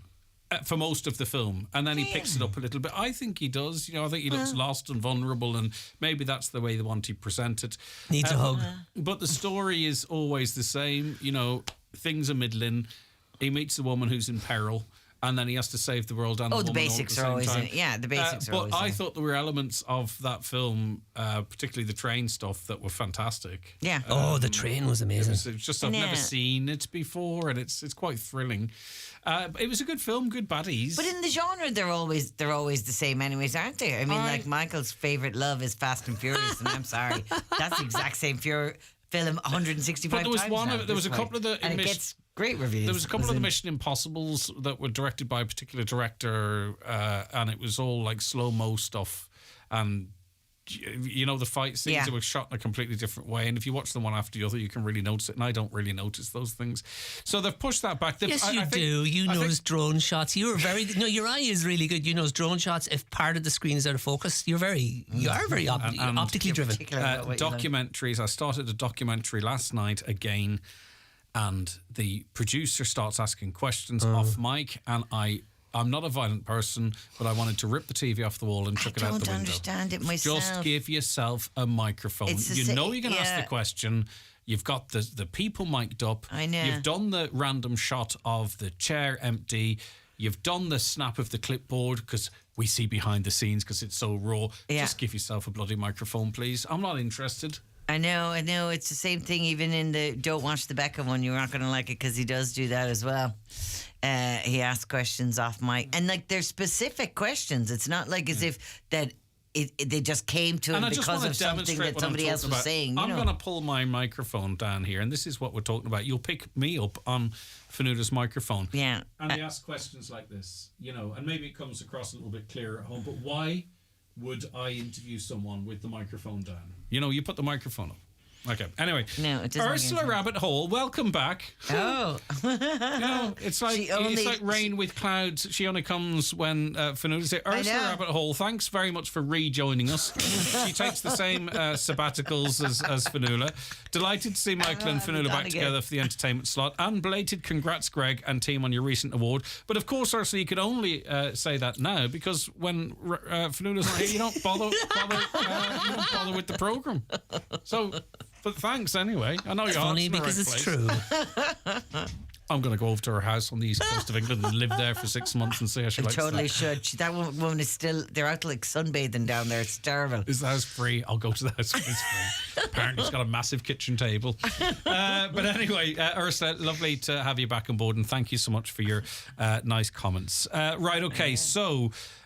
you were talking about Halloween. I don't know what I started getting raging again about documentaries. Yeah, so I would give this. I do like the Halloween movies. I had never seen the Friday the 13th movies until about 4 or 5 years ago when I started watching them to review them, and they're okay, but they're just not a patch on the Halloween movies. Yes, it's the same story basically, but no, the Halloween movies are. I think when you go into The Conjuring and stuff, they've raised the bar so high that, in my view, that those films seem, even in their remake, seem dated. It's a different, I mean, I've seen a couple of those Conjuring movies, and it's a whole. That's a different ballgame. And this sounds like an awful thing to say, and I don't even know how to phrase it correctly. There's so much horror ongoing, even in America at the moment, right? That, one person... We're becoming immune to it, are we? One person inflicting terror on 4 or 5 people. I mean, you switch over the news and it's worse. Of course, of course. Right, okay. I prefer the older stuff. I was going to watch anything now. I think I love Friday the 13th. It's when I fell in love with Kevin Bacon. When he was getting a drill up through the chest. Yes. Anyone could ever fall in love with Kevin Bacon. Yeah, Kevin Bacon. The best work he's done is EE adverts. What I was going to say was... Mystic River. I've not seen Mystic River. No. Has anyone watched The Badland Murders? Very interesting. No, let me see. Have I? This is another... No, Murder in the Badlands. It's on RTE. But there's a couple of these I have watched and keep falling asleep. This is about a terrible murder that happened 30 years ago in Antrim. A young, I'm going to say... Oh, right. This is something completely different. Yes. Yeah. I thought this is about the Lisa lady that went missing, isn't it? To be honest, no, I'm very bad because I haven't really watched. I think it is. It's a young girl that I'm confusing this with a couple of American ones. No, this is set in Ireland. It's a young girl that was killed in Antrim. I think she might have been German. I'm right. And 31 years later, they finally arrested somebody for it. Yeah. But I'm not sure if they actually ended up being charged or what the story. I think in the end there may not have been enough to actually bring them to court, but they do feel that they've resolved what happened. It's about four murders of women in the north over 4 decades. That was a completely different one as to its middling reviews. It's not terribly high. Greg, can you mention the planet? I think it's I just think it's again. It's like you. I was watching TV and it was on last night, and it was like first of all you had the news, and that was just. Every time you turn around, everything is horror. Then you went into prime time, which was on. You can my mother's visiting. I'm on RTE. There was prime time was on. What's on RTE, dear? And that was all about Palestine and Gaza and all one. And then you went straight from that then into murder in the. I was like, I'm out. Too much, yeah. You can't have all of it. It was it's just really terrible. really important that we all give ourselves space. Absolutely. To think. Greg, can you mention that Planet Youth are having a variety concert to celebrate their 40th anniversary in the Bala Theatre, Bala Buffet today at 8 p.m. Tickets can be got from, that was last night. Why have I got it then? No. Accidental. Okay, so if you were at it, I hope you enjoyed it. Don't turn up tonight. There's nothing on in terms of that. Has anyone on the panel been watching The Fall of the House of Usher? That's your one, isn't it? That's on my Netflix. one. Greg, Edgar Allan Poe stuff. Probably good for Halloween, but surprisingly funny too. This is the one that you've pulled out of, right? Okay. Yeah. Well, no. I was saying I'd like to hear positive reviews. Yeah, it wasn't working for me. I didn't like the characters. I gave up after episode 2. I can't imagine ever watching episode 3, despite the stellar You cast. kind of did give out to Fionnuala in the past for quitting mid-series. I know. Anyway. Greg, can you please ask Michael and Fionnuala, is there a film out there called The Four Marys? A wee bit of information. Not familiar with that myself. That does ring a very small bell. Okay, yes. we can look into it. Oisín, thanks for emailing Oisín. And Oisín, thanks for being a regular listener and contributor. And I extend that to all of you out there too. It's really appreciated. Oisín says his favourite horror has to be The Entity, made in 1982, but gets under your skin. Okay, Oisín, thanks for that. The Halloween activities, including the Trick and Treat Trail, are happening on Tuesday the 31st of October at 12:30 p.m. It doesn't say where, so one can only presume Letterkenny. it is the heart of the universe, Letterkenny. Because you don't need to mention Letterkenny because we're obviously talking about it. But anyway, I jest. The Halloween activities in Letterkenny, including the Trick and Treat Trail, are happening on Tuesday, the 31st of October at 12:30pm. We'll be giving out the Trick or Treat Trail list and advertising that it is from 1 to 3pm. There's a photo booth at Market Square, storytelling at the library at 1:30 and 2:30. Lots of activities with our partners, Letterkenny CDP, in the courtyard, and the parade will be leaving McGettigans at 4pm, and it gets dark at 5, so it's going to be spooky, nice and early. I was in the library last night for an event. It was a soapbox EU event that was being run, and it was not competition. It was a competition between around about 20 people, no, 23 or 24. Some of them under 17, some of them over 17, and they were debating the importance of voting. And the young people are amazing. 12-year-olds right up to 18, 19-year-olds making some amazing points, and it was a great thing to be involved with. And fair play to everyone and the winners as well. They each got an iPad. The winners, one each. Lovely. Nice. Wow. Right. Sorry. What was Great I topic. Yeah, it was, and there was one particular contributor, and she won in the end. I think she was 16. And the question was, it was a Barack Obama quote, which escapes me just at the moment, about the importance of voting. And her presentation was the fact that she can't vote. It was about how important the vote is, and it was just the way it was phrased. It was really quite clever and through the whole, the topic. Whether we should think about changing the age and that kind of thing. But there was some brilliant contributions, and another young lad too, talking about the right to vote, but he pointed out that a lot of people with a disability or visually impaired, we talk about the right to vote, but even those who have the right to vote can't exercise that vote because it's not facilitated. And I thought there was lots and lots. That's just two highlights. They were fantastic. So well done to everyone involved. And as I say, it was. Do you know what was lovely too? Young people coming up to me and going, "Do you mind if I get a selfie?" Oh wow! No, but that's not it. The sentence isn't there. Do you mind if I get a selfie? My granny's a big fan. Oh! Oh. And I was like, lovely, brilliant. It's fantastic. No, but I thought I was finally chipping away. I was reaching the youth. I was you there. were down with the kids. I was not down even there. their mothers, going, not even their mothers. Here, that's even worse. because it's for granny. Right, okay. But it was lovely. Even if they said mom is a big fan. Hey, listen. There's no shame in that game. Oh, God. All right, listen, thanks very much. Back with more after these. Watch the show live now on YouTube, Facebook, and at highlandradio.com. Enhance your skills with SafeTech's part-funded training programs. At SafeTech, we provide courses including first aid, roadworks, people moving and handling, confined spaces, electrofusion, and machinery training for Ireland and UK sites. Also online programs such as water hygiene, construction supervisors, safety reps, and much more. If you have a group for training, SafeTech will go to you. Contact SafeTech today at safetech.ie and take the first step towards upskilling and safety compliance. Could the department put a GPS tracker on your slurry spreader? For more in your Farmer's Journal, here's Paul Mooney. We reveal why officials are considering tracking farmers' movements. Major farm payments for over 100,000 farmers. We have the latest on falling ration prices and a new feed database. Why almost 1,500 beef farmers were removed from SCEP. All you need to know about new quad safety rules. And the most tax-efficient way to transfer your farm. All inside this week's Irish Farmer's Journal, on sale now. At Centra, shop smart and feel spooky for the long weekend with great offers. Like Centra Halloween Barn Brack 500 gram, half price now $1.65. Haribo Trick or Treat, Star Mix multi-pack, Cadbury Freddo and Fudge family treat size, €2 each. Shop smart, feel good. Centra, live every day. Now is the time to experience the future with Connolly's Mercedes-Benz Sligo 2024 Donegal Motor Show, taking place at Canal Road, Letterkenny from the 24th to the 28th of October. Experience the full Mercedes-Benz range, including the CLA, C-Class, GLC and S-Class, and take a test drive in one of the Mercedes-Benz all-electric family. Drive into 2024 with your new Mercedes-Benz from Connolly Motor Group. For more information and to register, visit connellys.ie. This Christmas, embark on a magical journey to the wild Arctic, where you will meet Arctic foxes, snowy owls, reindeer, and of course me, Santa. I'm at Wild Ireland from the 1st to the 23rd of December. I have a special gift for each child too. Visit wildireland.org to book. 'Tis almost the season to indulge. Secure your staff party or get-together at Sister Sarah's Letterkenny. Christmas party nights now available to book on 9122238. Sister Sarah's, our proud sponsors of today's show.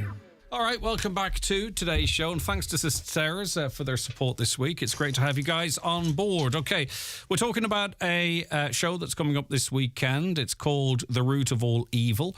We have a director and a cast member, Eleanor, a.k.a. Donna Marie Doherty from our very own newsroom. Good morning to you again, Donna Marie. Hello.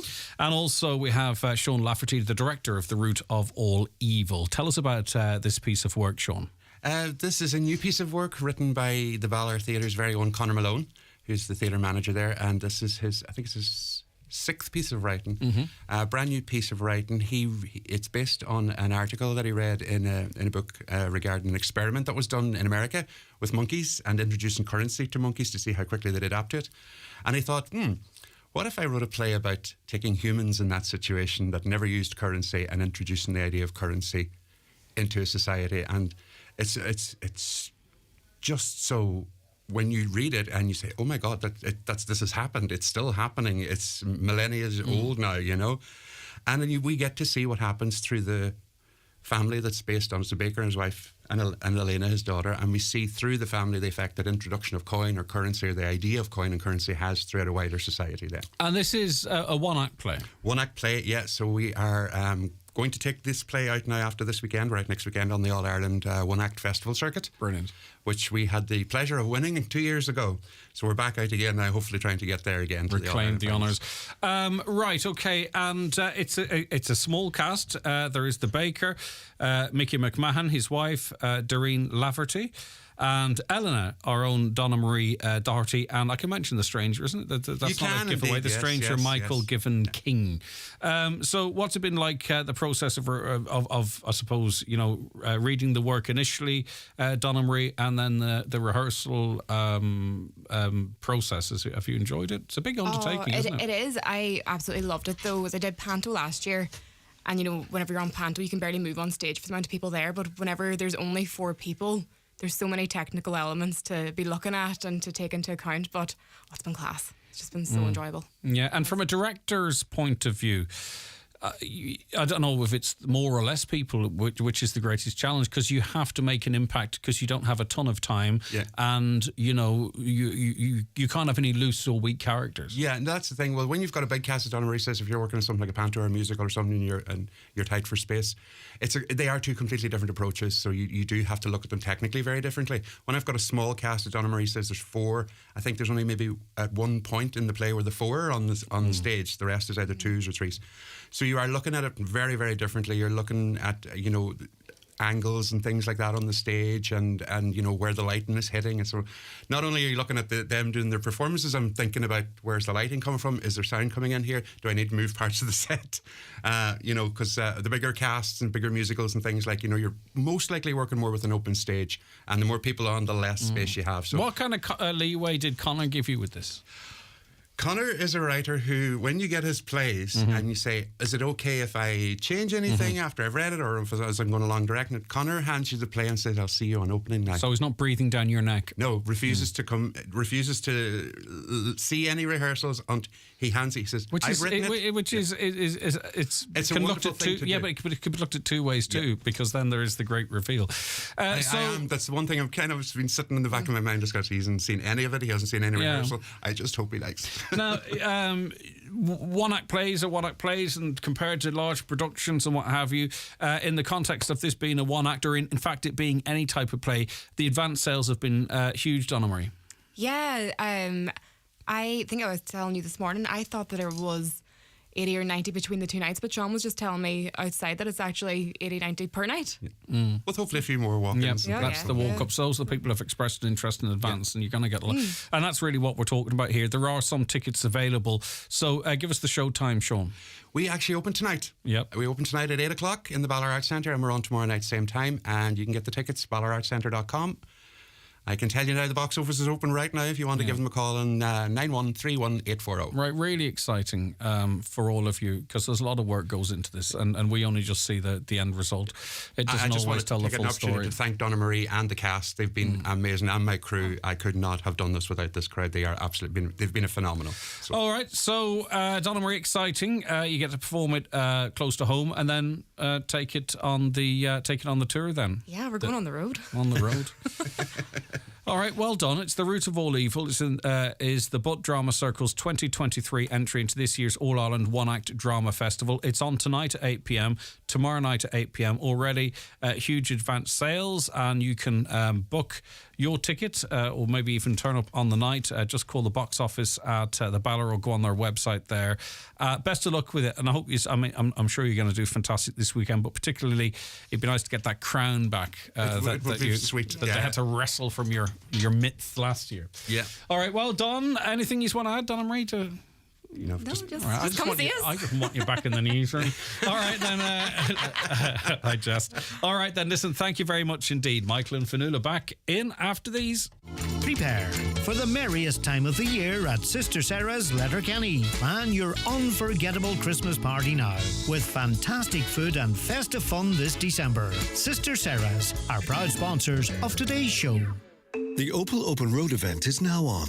Discover the incredible Opel range, including Continental Tire's Irish Compact Car of the Year 2023, the Opel Astra. And if you order before December 15th, get a €500 Aldi voucher with your new Astra, Corsa, Mokka or Grandland. All available with flexible payment options. Test drive the entire Opel range now at the Opel Open Road event. Now on at Manor Motors Opel. See manormotors.ie for details.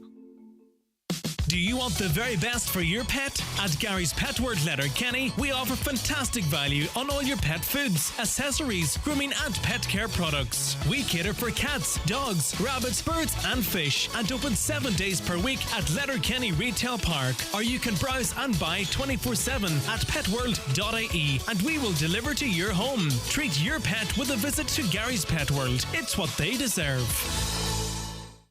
Welcome to the Spa at Orchids, one of Europe's largest spas at the Holyrood Hotel, Bundoran. Discover tranquility in our Japanese-themed garden, boasting 7 treatment rooms, seaweed baths, and a secret garden with an outside hot tub and sauna. Now, let me take you to the heart of Bundoran, where you'll find the Holyrood Hotel Spa and Leisure Centre. Don't miss out on our exclusive midweek hotel specials. More information at holyroodhotel.com.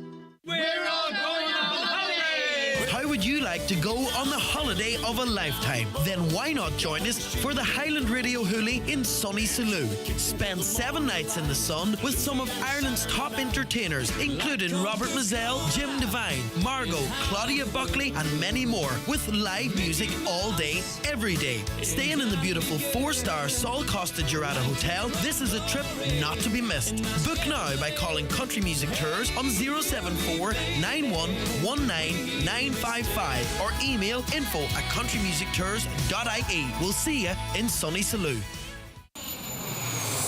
Highland Radio weather updates with Ireland West Airport, where you can now fly daily to London Heathrow with Aer Lingus and connect via Heathrow to over 80 destinations worldwide, including Boston, New York and more. Okay, today's going to leave. Today is going to be a mix of sunshine and showers. Showers mainly isolated at first, but will become more widespread during the afternoon. Heavy downpours or thunderstorms are possible with the chance of spot flooding. Highs temperatures of 11 to 13 degrees. Light to moderate southeasterly winds. And we have back in with us Michael and Fanula. You need to watch The Burning Girls, says a listener. I'm not familiar with that one. Curtains, very scary film. It's old too. Oh, pull yourself together, will you?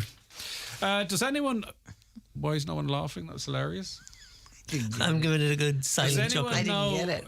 Does anyone know if there are any Halloween events planned for Swan Park in Buncrana Halloween night? Let us know. We're more than happy to share that information, please, wherever you are across the region. Went to see The Miracle Club because I thought it was funny. It was more sad than funny. Have any of you seen it? It's on my list. Okay, it's in the cinemas, yeah? It is in the cinemas, yeah. And people, it's kind of getting mixed reviews, but I think it's probably people going to see it. You know what I mean? It's a bit mature, I'd say. It's for a mature audience. Does that mean there's nudity in it or scary? No. It's just it's kind of the story of it is about going to about a group of women who are great friends that are now elderly, and then they head off to Lourdes on a trip, and then one of their cohorts has passed away, which is kind of what brought this whole thing together, and then her daughter appears back from hadn't been seen in years, and it's just really emotional kind of. Okay, I get you. Right, I get you. I see what you mean by the description there. Yeah. Right, so we had, you talked an awful lot about Halloween there, and I don't mean that in a negative way. What do you want to pick out from your list, Fionnuala? Oh, well, and again, I know I pick these things and sometimes people don't have the actual platform. Call me. I'm very generous with my with my passwords. But it's actually your sister's passwords you're giving away. No, feck them anyways. They went and they all gave them all up, and I had to go and pay for them myself. And it's very suppressing. Selfish. I know, but then some people have them on their as long as they have their boxes, they'll be able to get stuff until that changes. And one of the things that I was watching, which wouldn't normally have come onto my radar because I've actually missed the book, is Lessons in Chemistry, and it's on Apple TV. And the book came out a couple of years ago and was a massive hit. Everybody that's read it is always talking about how brilliant it is. It's basically the story of, it starts off and it's kind of the story of a woman in the 50s. Obviously, she's in college studying to become a chemist, and in a man's world and in a man's area, like with chemistry and that kind of thing, she has a lot of difficulties in getting work and in being taken seriously, and it just kind of moves through her life, and then she ends up with a television program in which she's teaching cooking to women and kind of using the chemistry of cooking to go ahead. And this is just really basically the story of her life. There is 4 episodes of it currently on Apple TV. Sat down to watch one, and 4 hours later got up from my chair. Good sign. It really was. It's really, really good. I really enjoyed it. And to be honest, hands on heart, I haven't even read the book because I don't know how it passed me by. All of my sisters have read it. They were all raving about it. And as I said, my mum's up visiting, so we were looking for something that we would watch together. And you know me, I can't watch anything with any kind of, no kissing. So I have to watch. So I was like, let's watch something now that I can watch. We can enjoy together. So we sat down to watch it, and we ended up watching all 4 of them, and we're very excited because Friday is when it comes out. I love this we now. All of a sudden, I know the next episode is out tonight, so that's my evening planned.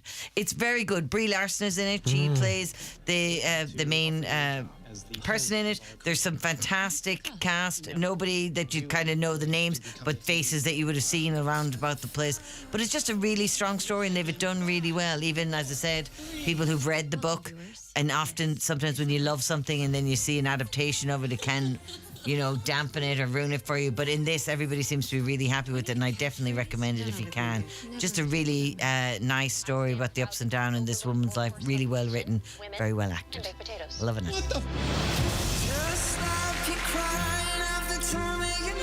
You've got something almost no one has. A platform. What you say matters. Politics don't belong in the kitchen.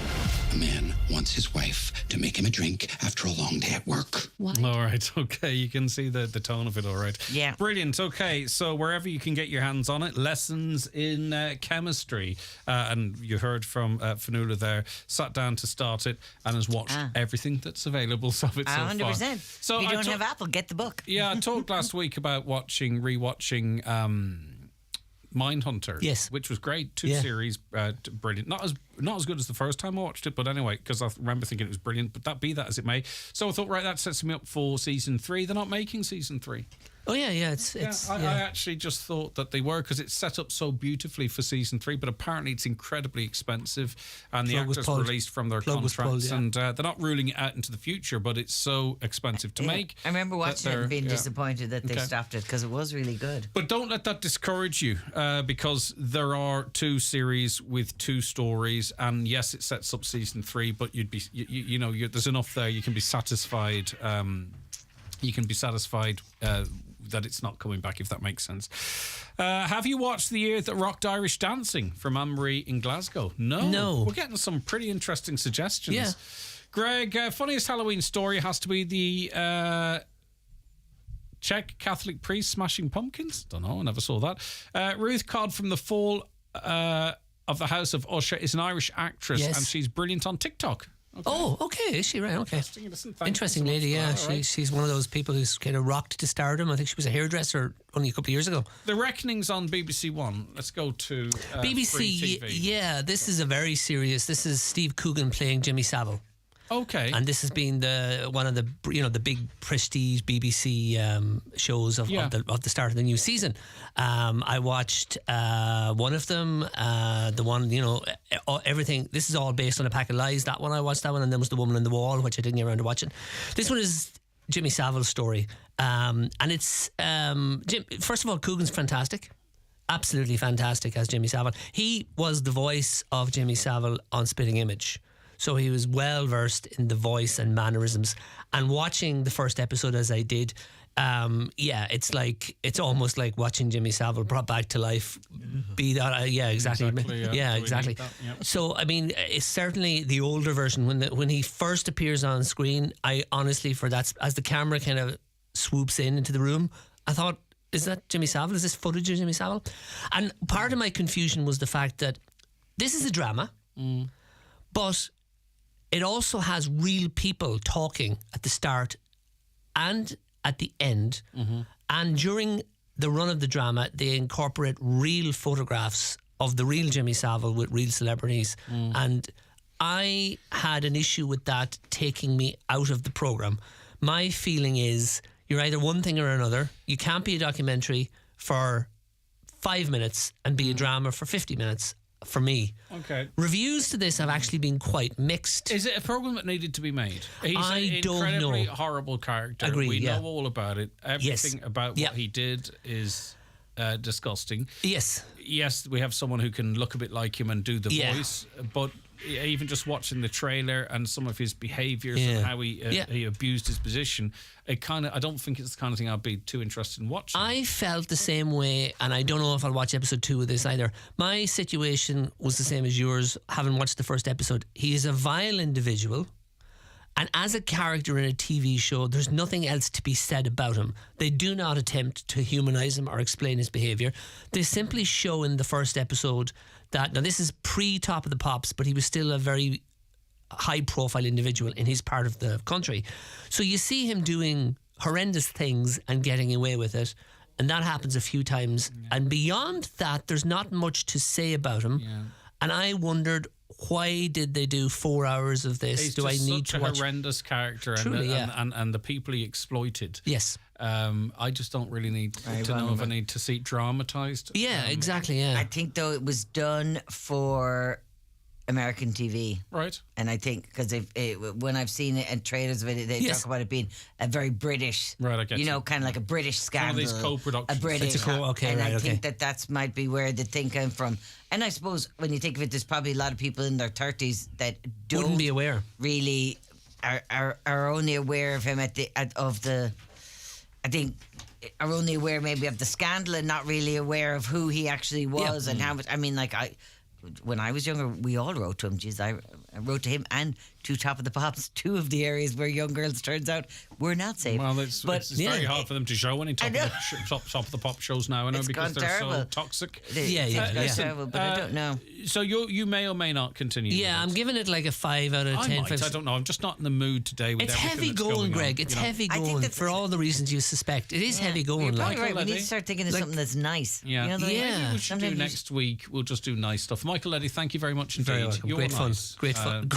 Great fun. We appreciate Don't push it. Don't push it. Nuala Rabbit, thank you for coming back in, and we'll see you again really soon. We do appreciate it. Yeah, we do hopefully I'll appreciate be it. You back on in a the couple of bloody weeks radio again. station.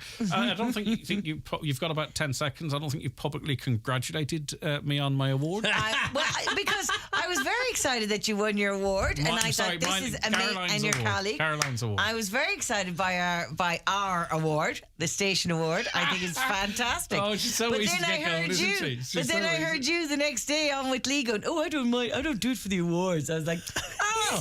Rumour had it he was crying, ladies and gentlemen. He was so overcome by joy. Me and Jerry were able to embrace each other in our exactly. tears. Listen, in exultation, I heard that's what it was like at that so award. very, very much to both of you. Lovely to see you, Fionnuala. Lovely to see you, Michael. Great to be Donald's here. in for me next week. I'll chat to you Monday week. Have a great weekend.